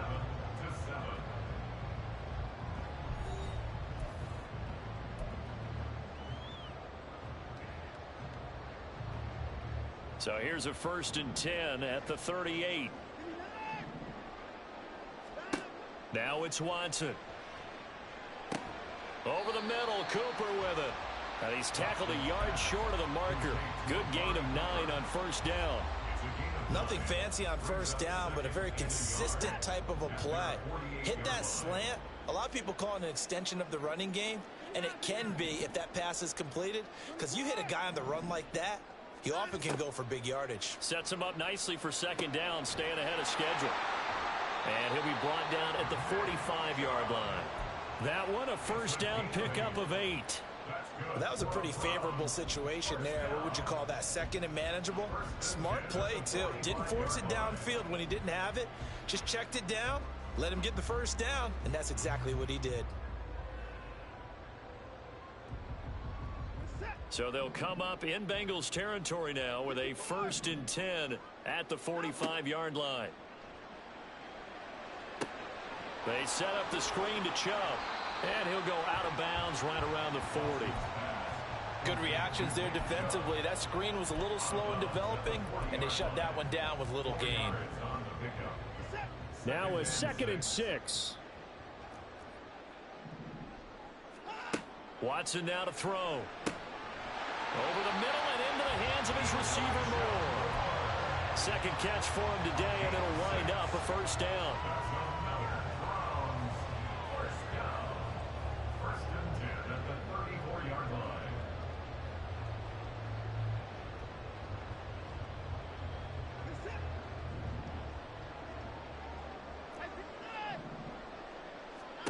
Here's Watson. Going out wide, finds Chubb. And he's going to get 7 out of this before being taken down at the 27. Just about every quarterback is trained to really look downfield first before you come back and make a nice, safe throw. And in this case, that's exactly what he did. Found his running back, let him create some space, and it turned out to be a nice play for the offense. Now a throw here going to be taken in by the tight end, Njoku. And out of bounds right around the 20. That one good for 7 as this long drive continues and the chains move again. That was a route run not just with dexterity, but with intelligence. Found the hole in the zone, made sure the quarterback saw him, and was able to make the sure catch and flip the down marker back to 1. Hard running at the 15. And able to fight forward inside the 15 to the 13. 7 yards on the pickup there, and it'll leave him with a 2nd and 3. We've hit the 2-minute mark of the first half. All knotted up at 7. 2nd down and 3.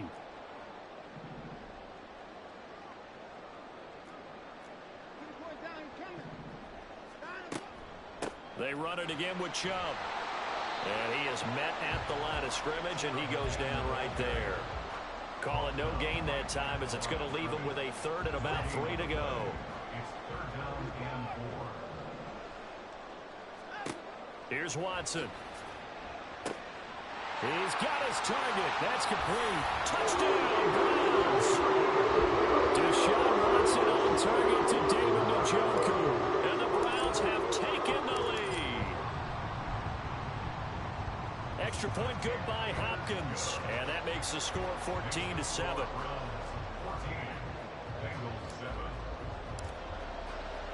Following the touchdown, Dustin Hopkins will kick it away.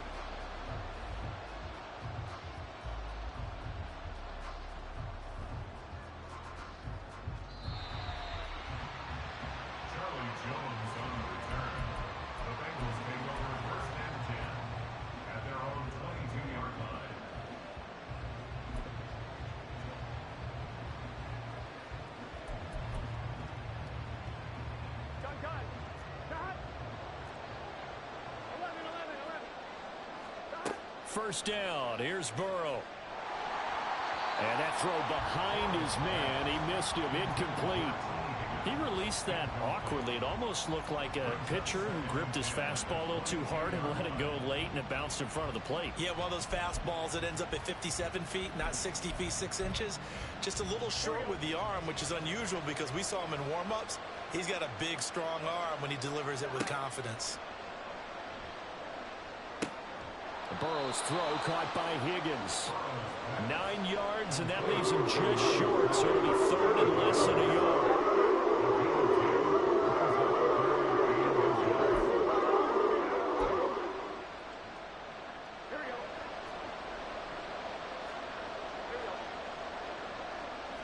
Now this is going to be a quarterback draw.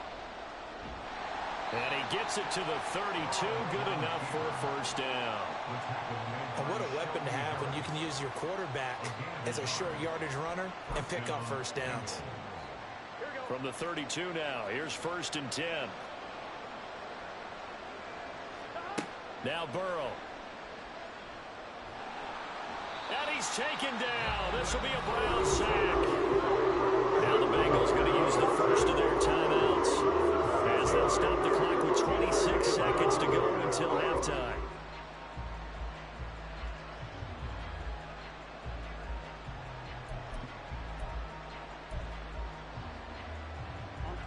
Protection certainly going to need to be a bit better here on 2nd and 16. They're passing here. Joe Burrow. He's going to have the hook up here to Chase. When you see zone defense and you know you got a drag route on as your primary call, you got to be really careful as a passer about how far you let your guy go, because he might wander into some tough coverage.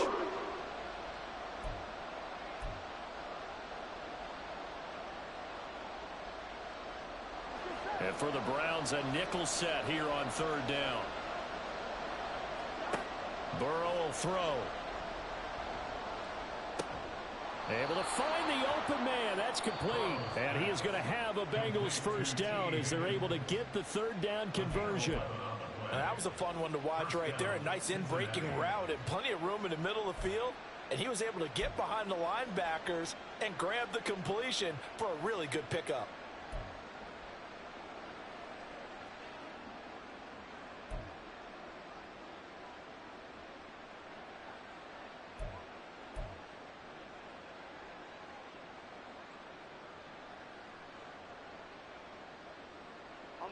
Couple of first downs to kick off the drive. Here's 1st and 10 up at the 46. Here's Burrow. And the catch made. It's Tyler Boyd. And he's able to take it across midfield before going out of bounds. So the completion good for 6 yards.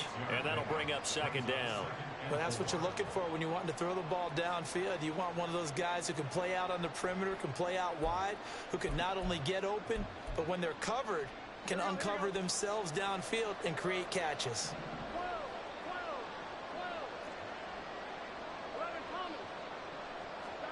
To the air again, Burrow. Open man is Chase, complete. And he's got this down a yard or two shy of the 40 before he's out of bounds. And forget about the run to set up the pass. They're just coming out throwing. Forget trying to set anything up. They feel like they have the advantage. They feel like they have the matchups, and they're just attacking right now. Yep, going to the air on the opening drive.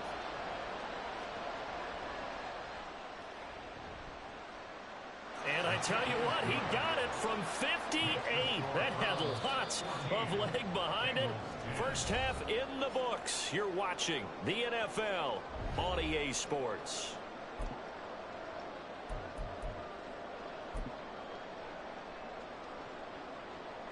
And we welcome you back live now inside the booth alongside Charles Davis. I'm Brandon Gaudin, set and ready to rock for the third quarter. The Bucs set to get the football first, and they trail here as we get started in the second half.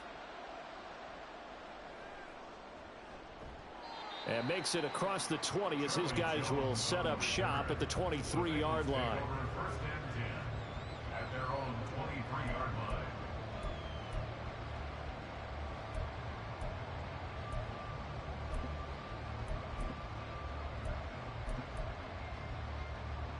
The Cincy offense about ready to go here on their next drive.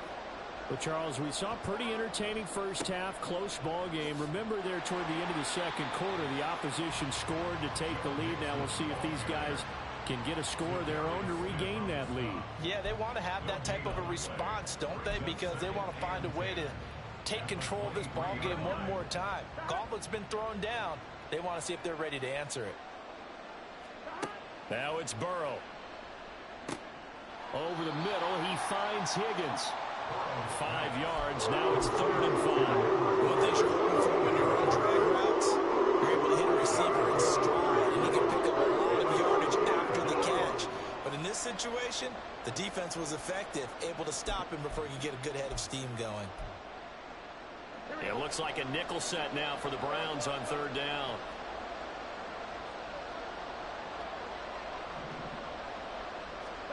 Here's Burrow setting up to throw it. Trying to get it to Chase, but it's intercepted. Picked up by Denzel Ward. And he's going to get this one to the 23-yard line.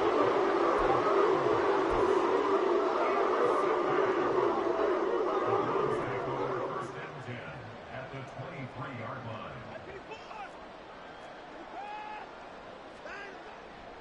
Now a give left side for Chubb. And a stop made by Cam Taylor-Britt. It's been a struggle this entire game trying to move the ball on the ground. But every now and then you find a little chink in the armor, and that type of run right there lets them know that they can't stop every single run for almost no gain. Here's Watson now on 2nd down. And that went to the right side and incomplete. I see the surprise in your face there, partner. That is a rare incompletion from him. He's been on point this entire game. He has percentage completion-wise way up. Not that time. They haven't made much of this great starting field position they had. Here's 3rd and 6.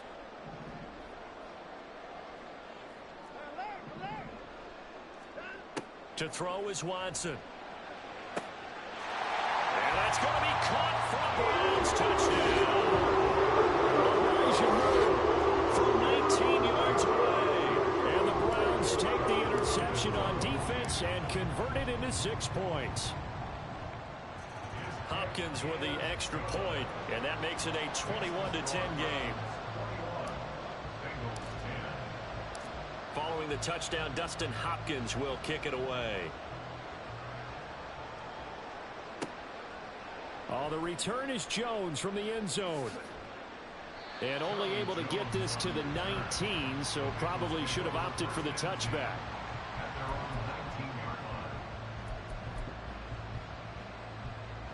The Bengals drive about to get going. So now, Charles, this drive maybe a touch more important, trying to erase the memory of that interception they had the last time out. Yeah, and everyone goes through this because even the best in the game, you're going to have games where it just doesn't go right for you and interceptions result. So frankly, to me, it's all about how you respond, not just the types of plays that you call, but how you carry yourself, how you show your team that you're still with it, and how you continue to lead. Now 2nd and 7 from the 23.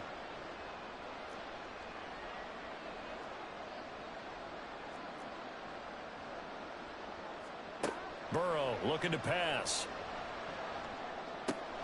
And he'll spot Higgins open left side. And Higgins is going to have a Bengals first down as the tackle made right at the 30-yard line. Burrow hooking up with Higgins for a Bengal first down. Here's a play fake as they set up to throw. Looking deep here for Chase. This is caught inside the 15. A big play there for Cincinnati. 59 yards. A gain of 59 yards. First down, Cincinnati. A real field flipper there as all of a sudden they've got a first down in the red zone. Mixon with a first down carry. And he's going to get a solid gain of 9 before being brought down. Second and right at a yard. Once again, they run with Mixon. And he is in. Touchdown, Bengals. Joe Mixon taking it in from 2 yards out. And the Bengals have got it back to within a score. So, partner, it was a passing game that drove them down the field, but when they get close, they trust that man in the backfield, and he took them home. And they trust their offensive line as well, because so many of these units, they specialize in either pass protection or run blocking. This group shows its versatility and gets both done on this drive.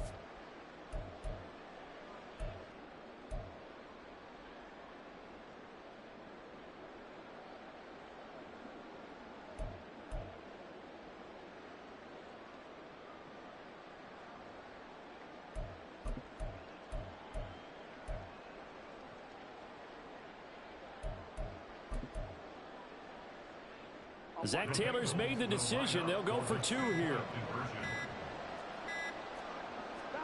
And Burrow's going to look to throw for it.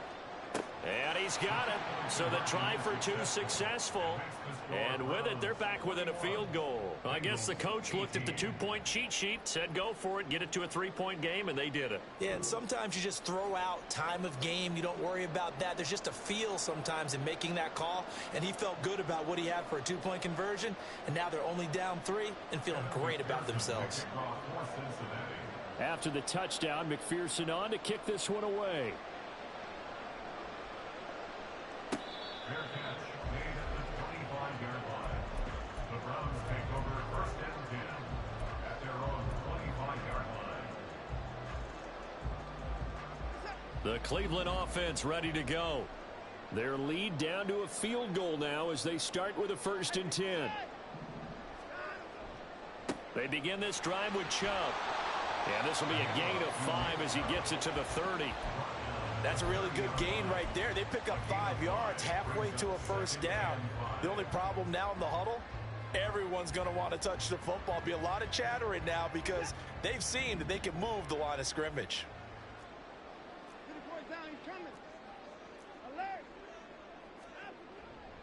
Second down, here's Chubb again.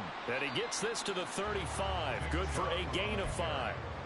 Well, you certainly have to give a little credit here because they're playing this game now at their pace. This is ball control football, sustained runs, taking their time, and making it work. And he's going to have a Browns first down as he's got this up to the 40-yard line. Give him the 3rd down conversion, 5 yards on the play. 3 quarters have come and gone. You're watching the NFL on EA Sports.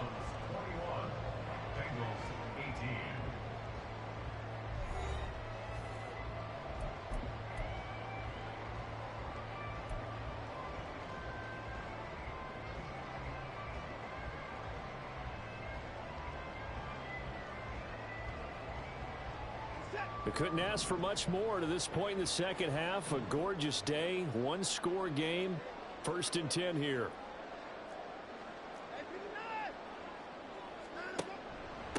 Handoff comes to Chubb. And he'll be brought down just shy of the 45. Give him 5 on the carry there, and it'll be 2nd down.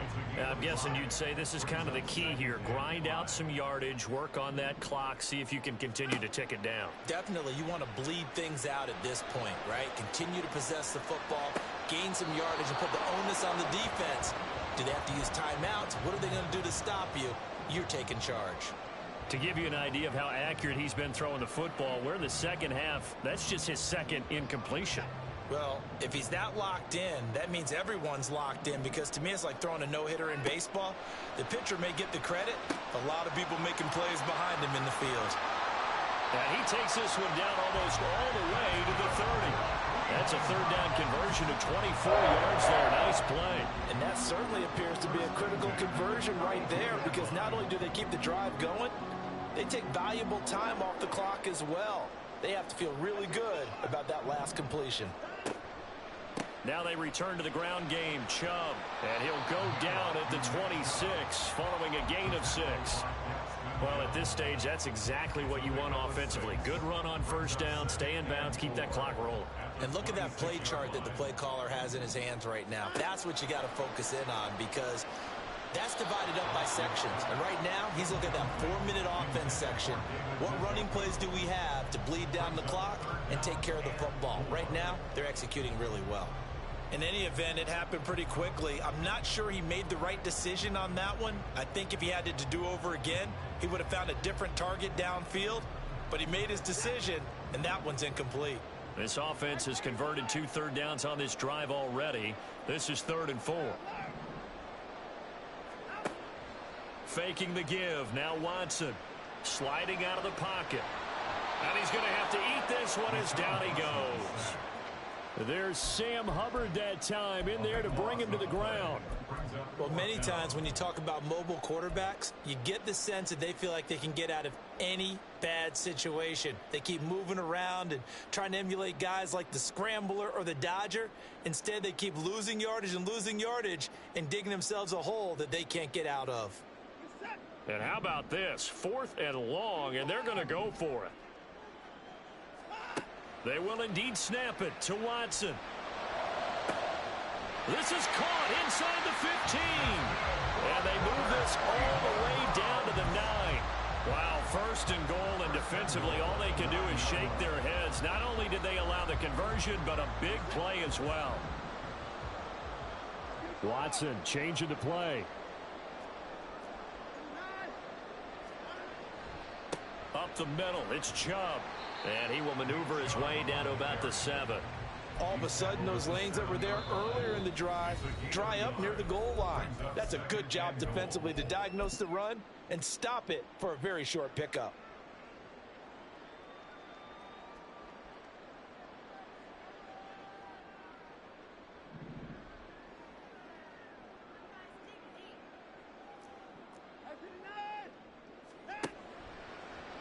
They go option right on 2nd and goal.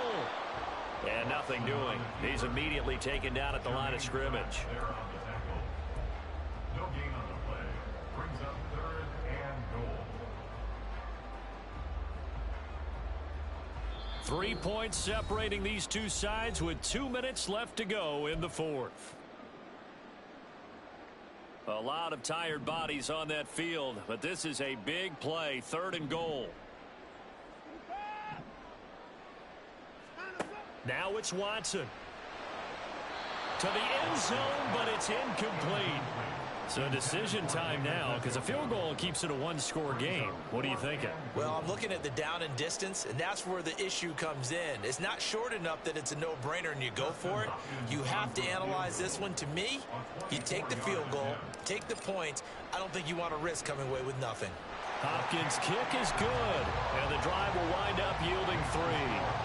So they get the 3, but you wonder now, is that going to be enough? Excellent question, because when I look at the smiles on that side of the field, they're a little tight, aren't they? If they had scored a touchdown there, those would be big half-moon grins right now, because they'd feel a whole lot better about their position. And a touchdown in the other direction, all of a sudden they're down. And not much happening on the return as he'll get this to about the 23.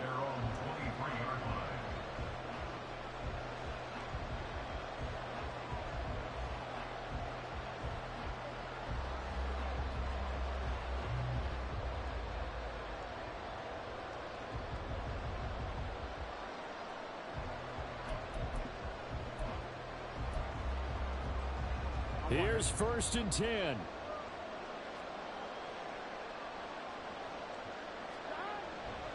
Here's Joe Mixon as they start on the ground. And he'll manage to pick up about 4. It's second down.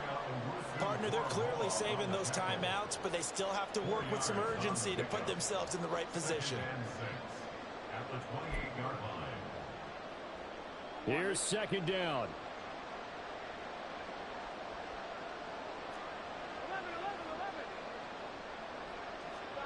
Burrow. Finding Sample, and he's going to get out of bounds with the first down, so that's going to double their pleasure for sure. They get the first and save a timeout. That's what they need right now. Get the first down, get out of bounds, stop the clock. Just playing smart football, understanding the situation, making the plays necessary, and making sure that clock stops at every opportunity. Pass complete to Higgins. What a big tackle there defensively. One of the most difficult things for a defender to do, and think about the speed that he brought down. If he gets away, he's likely gone.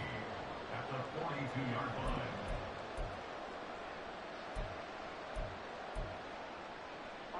Here's second down and 3.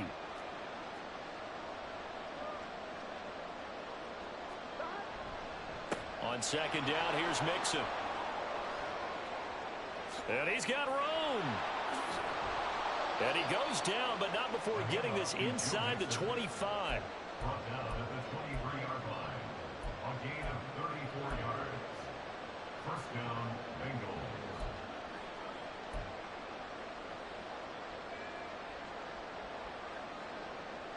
Bengals. 2 timeouts still in their back pocket. It's first and 10. To throw, Burrow. This is caught, and they will eventually get him down, but he's inside the 5 all the way to the 3. First and goal, Cincinnati.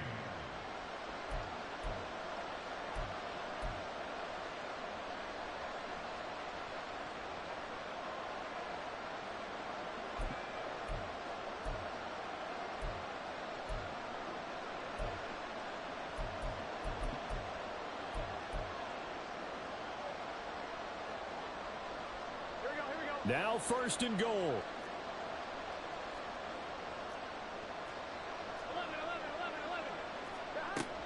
Mixon will take this one in. Touchdown, Cincinnati. Touchdown, Cincinnati. And McPherson on for the extra point.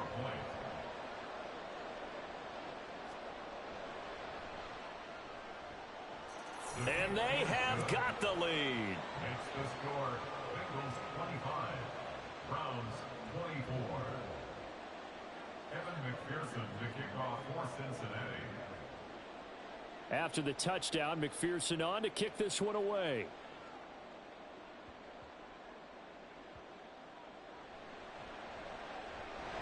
Pushing his way through. And he's up past the 20 to the 22-yard line. The Browns take over first and 10 at their own 22-yard line.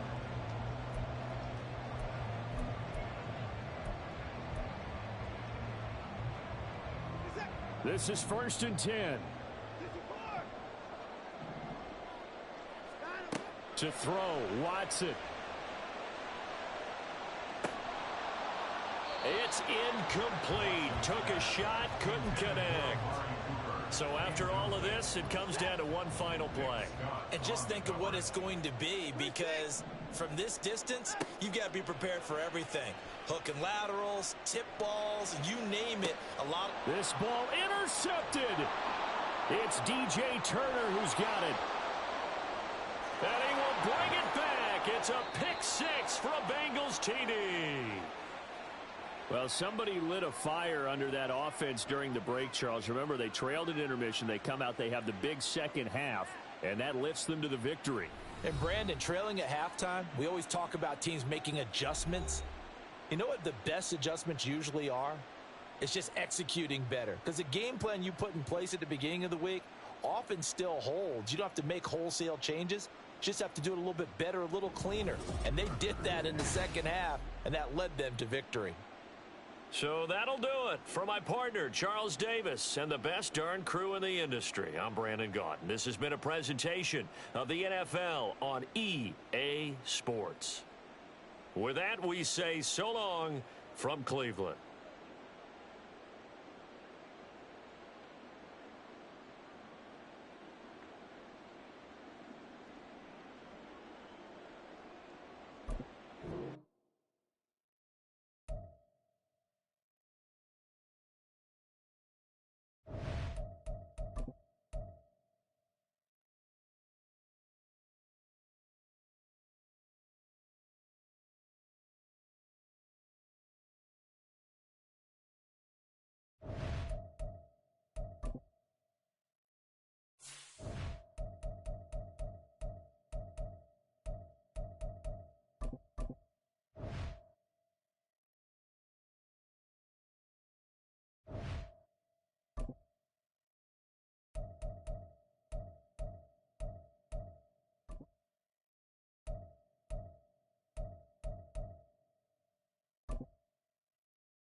EA Sports coverage of the National Football League brings us to Cleveland Browns Stadium on the shores of Lake Erie. Coming up, we've got a good one here in the AFC, as it'll be the Kansas City Chiefs taking on the Cleveland Browns.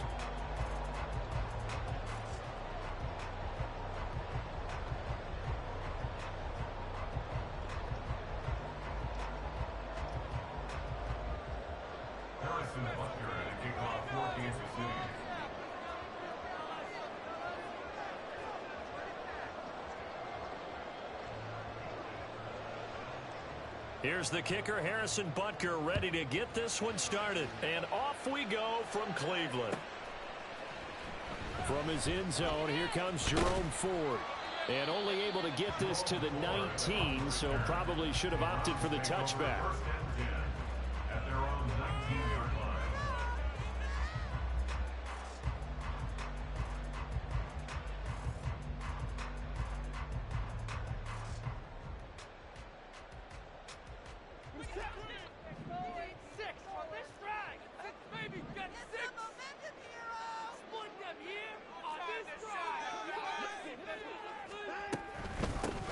They'll start this drive out, and right away he lost the football.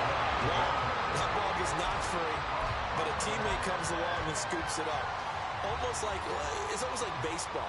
Guys at bat, people are on base in scoring position. One guy doesn't get him home. The next guy comes through and picks him up. And avoids the turnover.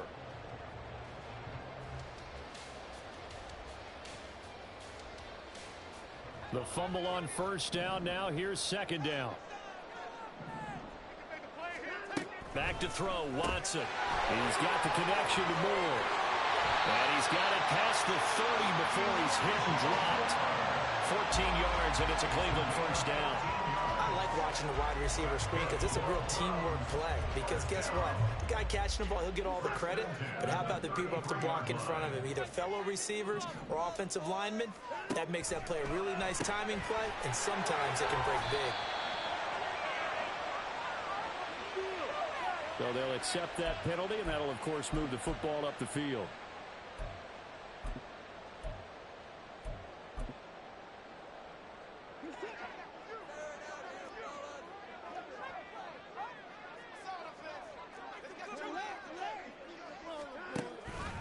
Following the penalty, Chubb taken down at the 42. I feel like I could see what he was thinking on that carry. Wanted to follow that big tackle through the hole. Ended up only getting 4 yards on the carry. I think he had designs on that one being bigger. Here's Watson. Looking for the out route, and he's got more. And he's able to take it across midfield before going out of bounds. Second catch for him today, and it'll wind up a first down. First and 10 at the 49-yard line.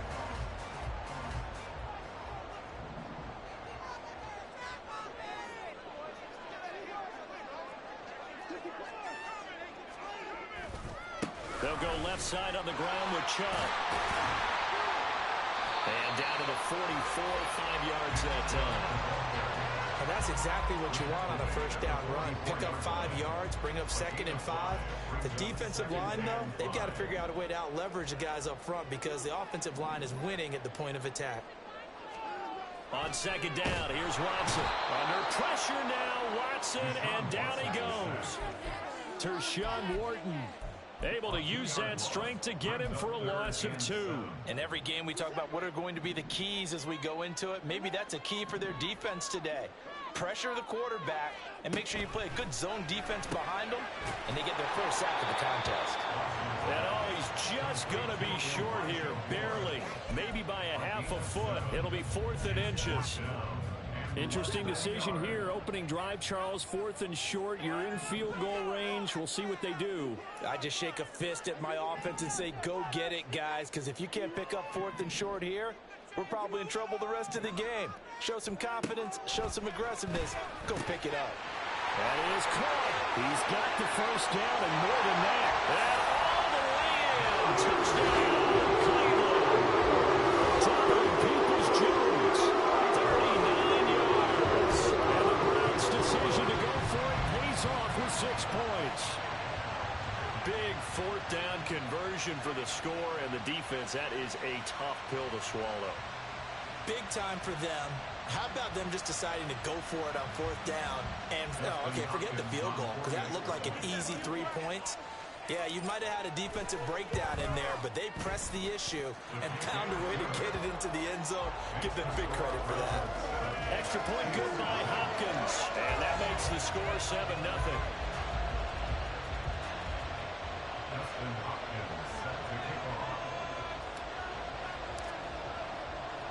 Following the touchdown, Dustin Hopkins will kick it away.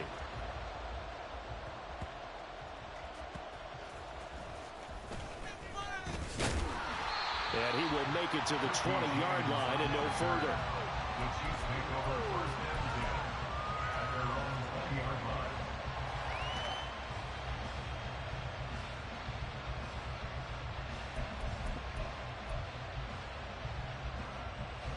Mahomes will lead the Chiefs up 1st and 10 at the 20. They'll swing this out to Tony. A good gain of 9 before he's brought down at the 28. Ball on the 28-yard line. Here's 2nd down and 1. Pacheco gets it, tries the left side. And they'll take him down at the 31-yard line. They'll get 3 as the drive continues. It's a 1st down. I know what you're thinking out there. I know a lot of you are thinking, take a shot downfield. It's a great spot for it. I'd say maybe later in the game, definitely in the second half. But right now, I think they were just trying to get some momentum built. Get a 1st down, pick it up, and keep moving. Throwing on 1st down is Mahomes. That's complete. It's Travis Kelce. And he'll be taken down, but not before they work it across midfield. It's a gain of 20 as we wind down near 20 seconds left in the quarter. The first drive here and the first time that we've called a big tight end's name, but I can assure you this, Charles, it won't be the last. No, it won't, because when he gets going, now it opens up Travis Kelce. And in for the Chiefs touchdown. Travis Kelce, 48 yards. And the Chiefs are within an extra point of tying up this ball game. For a big tight end, he can sure move like a slot receiver when he gets a head of steam going. And as a defensive back, you've got a big decision to make when he's moving like that. Extra point by Butker is on target, and we are tied at 7. 7-7, our score after 1. With the score tied at 7-7.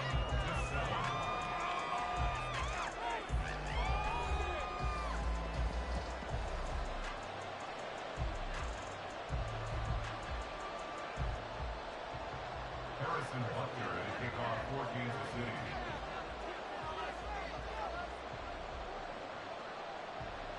Each team's had it. Each team has scored. 7-7 here as the kick's away.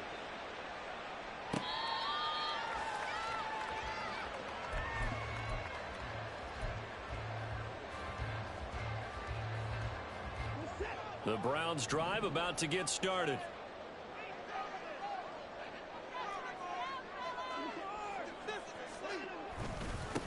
first down, they'll run with Chubb. He'll be dropped after a gain of about 6 across the 30 to the 31. Now, Brandon, that's the way you want to run the football. There should almost be quote bubbles above the offense right now. Bam, boom, biff. That's how they feel good about moving the football. Second down, here's Chubb again. And he'll be tackled at about the 35. They give him about 4 on the play, but he's marked short, so it'll be third and about the length of the football.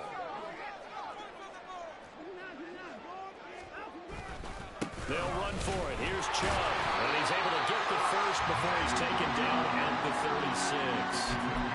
I don't know about you, but that almost felt like old-time football there. 3rd and 2 is not necessarily just a running down anymore. A lot of times they want to throw the ball. They went back to the roots and powered forward and got the first down. So from the 36 now, 1st and 10. They'll try the air now with Watson. Flush to his right. And I think the ball's out. And this is going to get out of bounds, so they will gain a bit of yardage on the play, actually, and they'll hold on to the football as well. Ball on the 39. Here's 2nd down and 7. Watson. Rifles one, that's going to be intercepted. Inside the 10. And he will take this one home. It's a touchdown. Now, the offense, they had really not been able to mount anything yet on that drive, and the defense made sure they couldn't mount anything. The interception and the return adding 6 to the scoreboard. And that's no small return for a linebacker, partner. He took matters into his own hands and his legs on that pick. And once he had it, I don't think anyone on the field could have stopped him. Extra point by Butker is on target, and that makes the score 14-7. Harrison Butker and kickoff 14-6. So they throw the pick 6. They'll get another shot at it now as this one's in the air.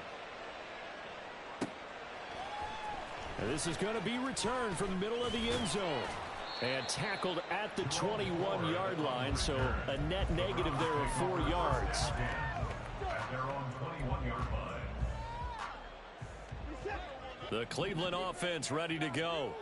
That 7-0 lead of theirs short-lived as they've now given up 2 straight touchdowns to fall behind by 7. Yeah, but no cause for discouragement here. Yeah, they've fallen behind, but haven't they proven that they can go down and score? So what was the formula that got them down there the first time? Get back to something close to that, and maybe they can get this game tied up. From all the way up at the 38 now after a good start to the drive. Nowhere to go here. He lost the football. And the ball is going to wind up out of bounds, so they will lose yardage, but they'll keep the football. 2nd time he's fumbled in this game. Fortunate for him, this one goes out of bounds. And the key for him now is how much equity have you built up with your coaching staff? How much equity have you built up with your team to continue to get opportunities? Fortunate that one went out of bounds, saved him from a turnover. And able to stay on his feet past the 30 to about the 33-yard line. He's able to get 4 back on the run, but now they'll have to find something here on 3rd and about 14. We've hit the 2-minute mark of the 2nd quarter, 14-7.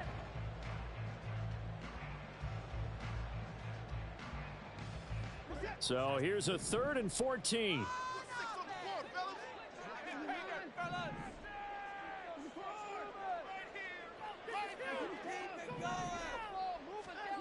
Here's Watson. He's going to look deep for more. Oh, and his early struggles continue. Here's another one intercepted. Trent McDuffie with a pick. And the Chiefs are going to take over here up near the 40. And I think this is a situation where a quarterback coach on the sideline is going to talk to a signal caller and say, listen, it's 3rd and long, and it's still early in the game. Let's not force things here. If we don't feel good about it, let's just check something down and pump the football. The KC offense out of the huddle, ready for their next drive. The last time out, they had to march almost the full length of the field for their touchdown. So here, much easier, Charles, with this better starting field position. I love your sarcasm, but I love even more your observation because, look, what they did last time out, now with a shorter field, they should have a lot of confidence that they're going to put more points up on the board. Well, as my dad would say sometimes, I'm just scratching my head here trying to figure out what was going on there defensively. How did you lose him in the middle of the field? If you're going to lose a receiver, make sure it's someone on the short side of things, not deep downfield, that can hurt your defense. They go play action. Now Mahomes. And an incomplete pass. That'll stop the clock here with just under a minute to play in half number one. Well, the incompletion, yes, but maybe here not the worst thing in the world? No, not on 1st and 10. It actually gives them a chance to regroup, relax just a little bit. They huddle up, talk it over. Then they get a chance to continue their drive.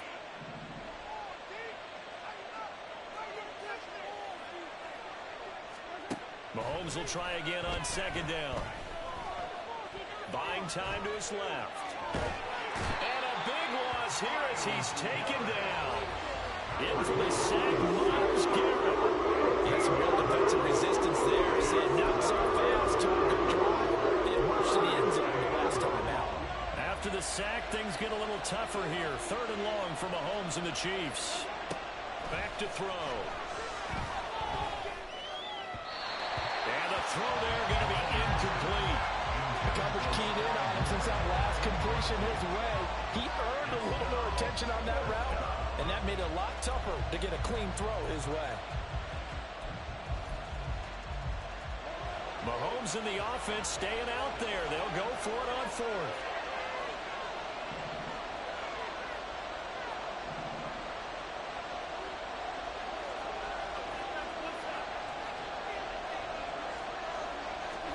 Mahomes throwing on 4th.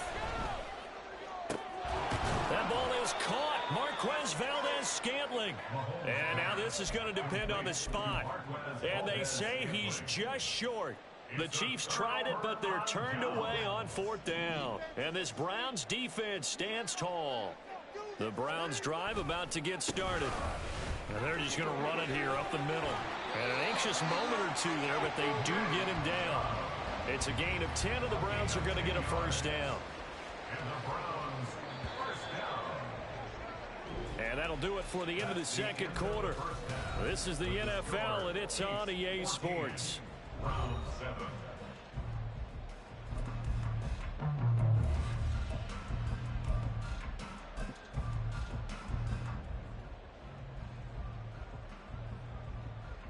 Welcome back. Charles and I settled into the booth, ready for quarter number 3. A 1-touchdown ball game, 14-7 our scores. We get back at it on EA Sports. And able to get this across the 20, but not much further as he's dropped it to 23-yard line.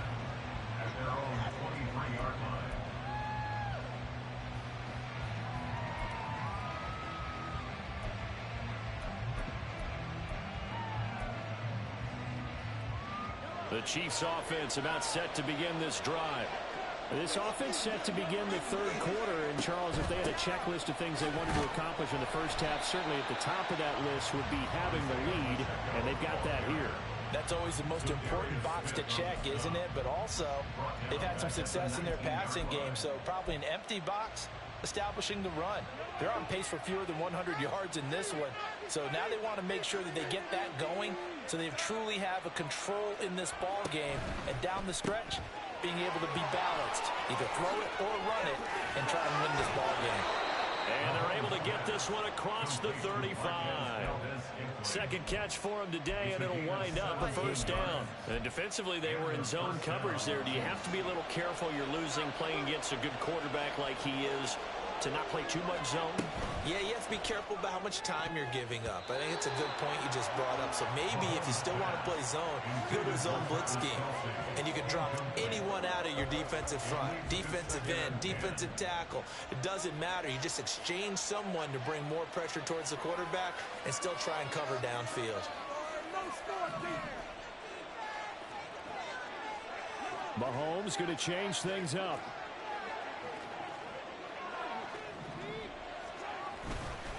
A run by Pacheco on 2nd down. And this will be stopped at the 44. That one good for 7 yards. That was a really nice run there to bring up 3rd and short. After the incompletion on 1st down, it's awfully nice to have a running back that you can hand it to and put you back in a good situation. 3rd and 3.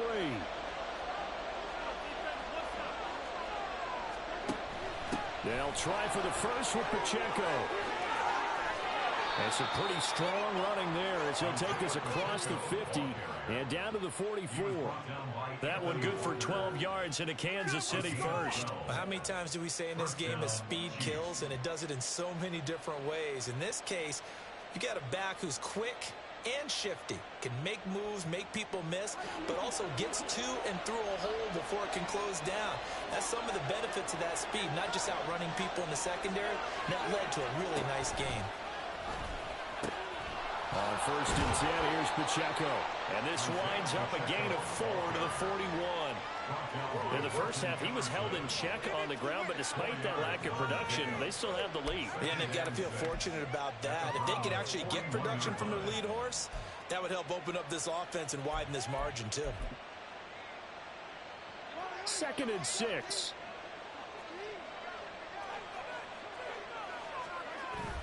They go play fake. Mahomes.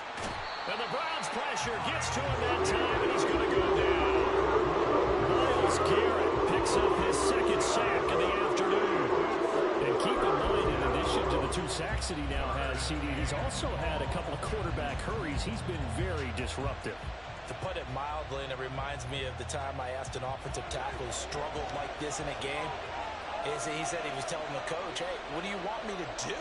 This guy's just eating me alive. And the coach finally just looked at him and said, applaud. Throwing is Mahomes on 3rd. Looking for Kelsey on the deep ball. And this is caught inside the 5. And all the way in for a Kansas City touchdown. Travis Kelsey, his 2nd touchdown of the afternoon. And the Chiefs have taken a 2-touchdown lead now. Circle that drive because that might be one to remember. Well executed to give them a little cushion. Well, let's take it into the boxing ring. You talk about them commanding it, keeping the fight where they wanted to, whether it was in the center of the ring or putting them on the ropes because it was jab, jab, jab. And finally, the haymaker to put that drive away. Extra point by Butker is on target. And it's now 21-7. Now after the touchdown, here's Butker on to kick it away. That was some bullshit. Well, from deep in the end zone, he's going to bring this out. And they're going to start in a hole as he's brought down at the 11. In this position, trying to get back into the game, teams are looking for a spark from their special teams. That's not what they got, though. They got a setback, and they have a long field to cover if they want to try and put points on the board. On 1st down, Watson. That's complete to Peoples-Jones. So give him 2 yards there on the completion, and it's 2nd down. They'd love to just strike back with a touchdown right here, and if it's a long play, so be it. But the main goal, get a couple of 1st downs, run some plays, run some clock, allow their defense to get a chance to catch their breath, settle down. And now Watson throws another interception. Picked up by Justin Reed. And this return is going to be halted right around the 28-yard line.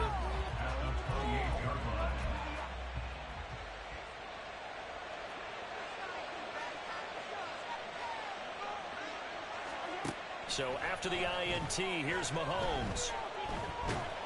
And he can't get rid of it. He's taken down. So Darius Smith, give him the credit for the sack and a loss of 14 yards. No question, that was needed by the defense because they're already trailing by a couple of scores. They had to get off the field without allowing another one. That sack on the first play, that may have derailed this drive. Flushed out right. Got a man, it's caught inside the 10. And down he goes, taking it inside the 10, just shy of the 5 at the 6.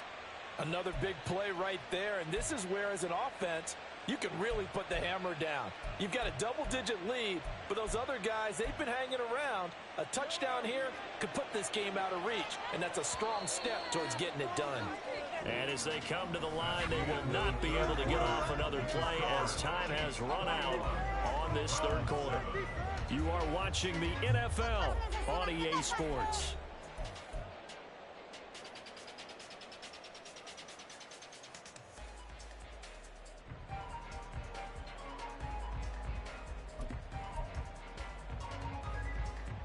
A good chance now to put this game on ice. This is 1st and goal. They'll run here with Pacheco. And he gets it a little bit closer.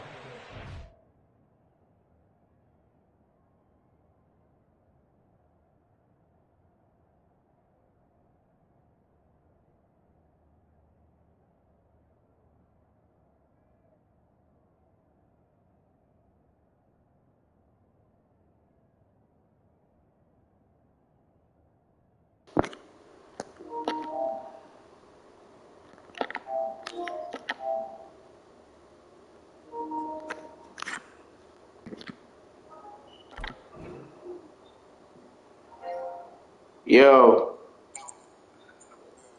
what's up? Getting my ass busted by these cheating ass Chiefs. Can't stand these motherfuckers, man. I swear I thought I had Mahomes picked off fucking Kelsey with the ball in his fucking hands. That shit pissed me the fuck off. Can't stand these cheating ass motherfuckers. Alright, I'm playing some dude online. I'm playing some random nigga. This nigga running. It, 4th quarter, I'm about to lose. I'm down by 2 touchdowns. Can they break through here on 2nd and goal?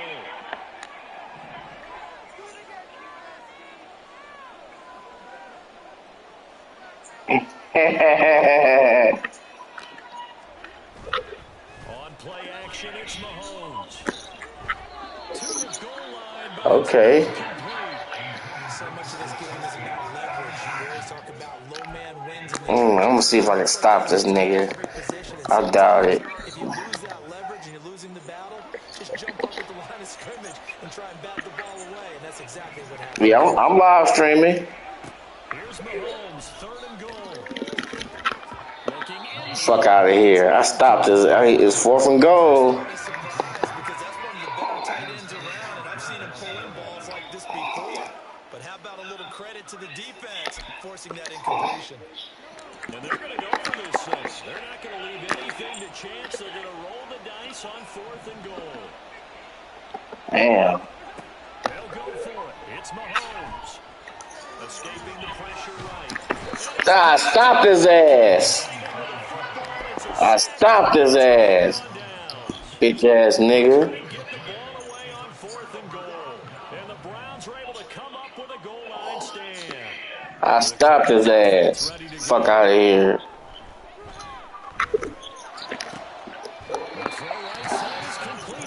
Nah, I'm still playing against this old cheating ass barbecue eating Kansas City nigga. Play to move all the way to the 44 as they try again on 1st down. Watson's throw into the hands of Peoples-Jones. And he's going to get this down to the 35-yard line. And now it looks like they're going to be in the hurry-up.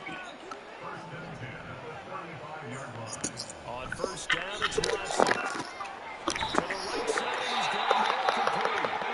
And inside the 20 before he's brought down.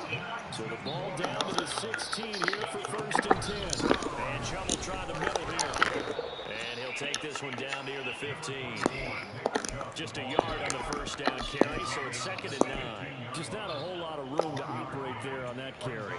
No, not at all. They did a really nice job staying in their proper places and not allowing any lanes to open up. To throw on 2nd is Watson.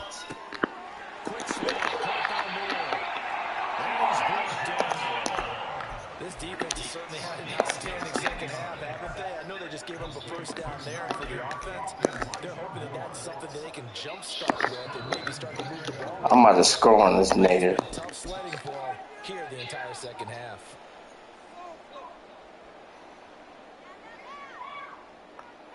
Here we go, 1st and goal.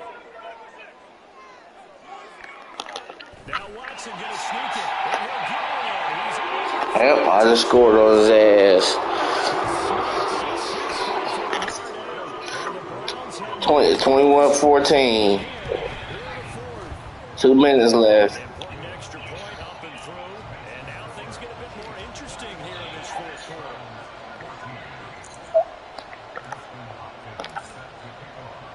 Following the touchdown, Dustin Hopkins will kick it away.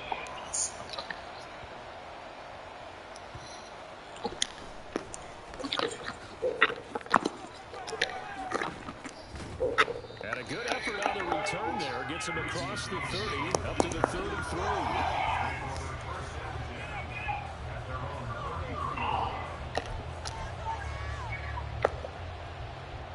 KC offense out of the huddle, ready for their next drive.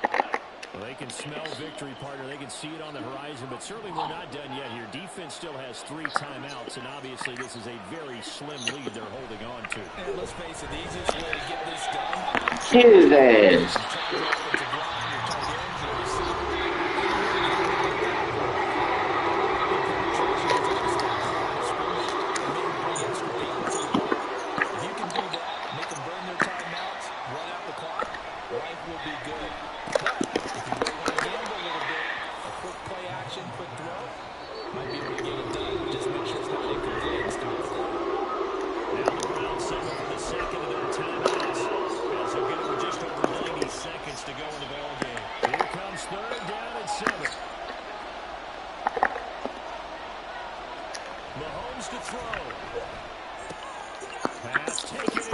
Kelsey, man.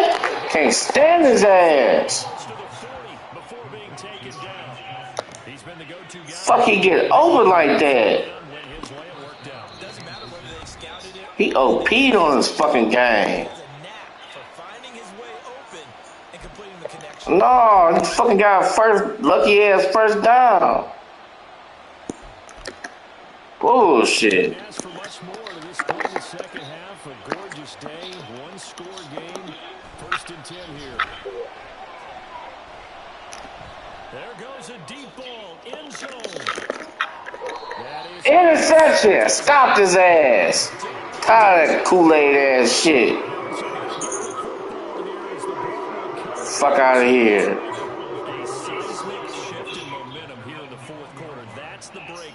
Now I got the ball back. Well, 1 minute 16 seconds.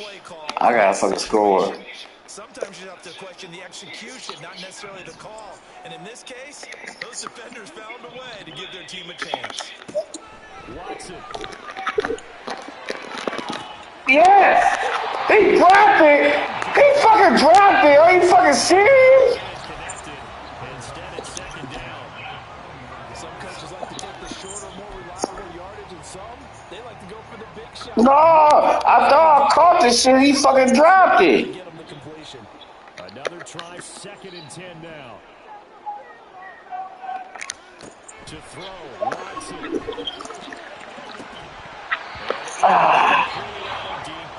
Shit. Hoe ass niggas, man. Catch the fucking ball.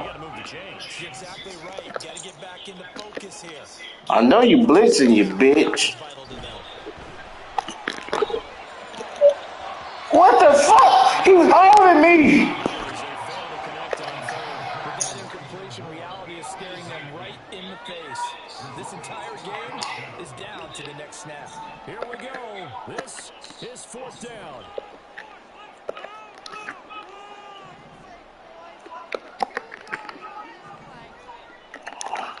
Desperation time. Watson on 4th down. Yeah, first down, bitch.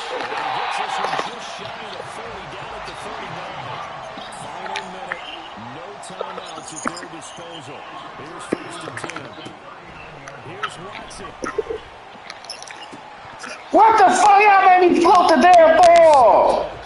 That would have sealed it. Instead, it'll be 2nd down. A little less than 40 seconds remaining. Here comes 2nd and 10. How did you drop that, Amari Cooper? How the fuck did you drop that?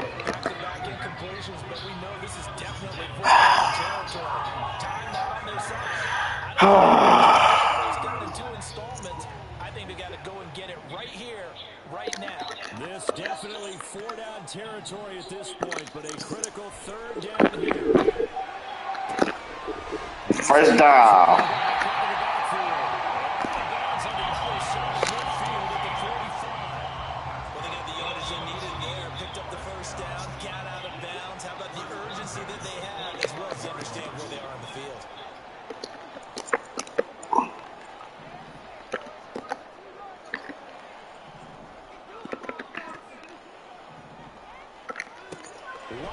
throw.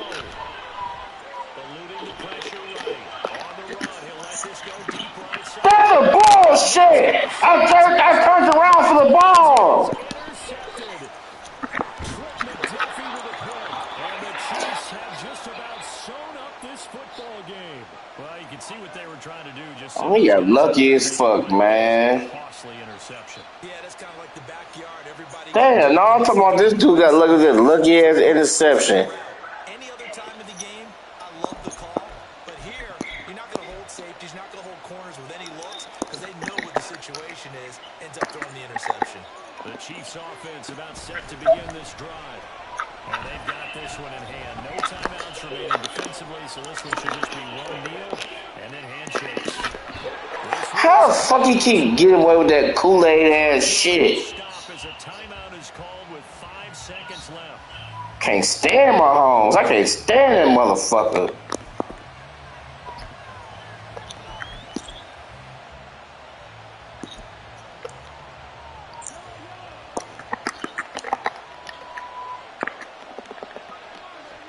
Interesting, Mahomes wants to throw it. Looking downfield for Kelsey. No interception. Fuck out of here. Oh, good game. He beat me by a touchdown. Nah, he beat me by 1 touchdown. Well, like all great games, it came down to the final snap, Charles. They had to heave it and hope, but the Hail Mary ultimately intercepted. Beat me by a fucking fluke-ass touchdown. Where your entire game comes down to throwing a jump ball as far as you can. But in that situation, you want to loft it up and hope. Cause what I kept on doing is I'll play cover 4 and I contain and I tell the corners the safeties to cover over top.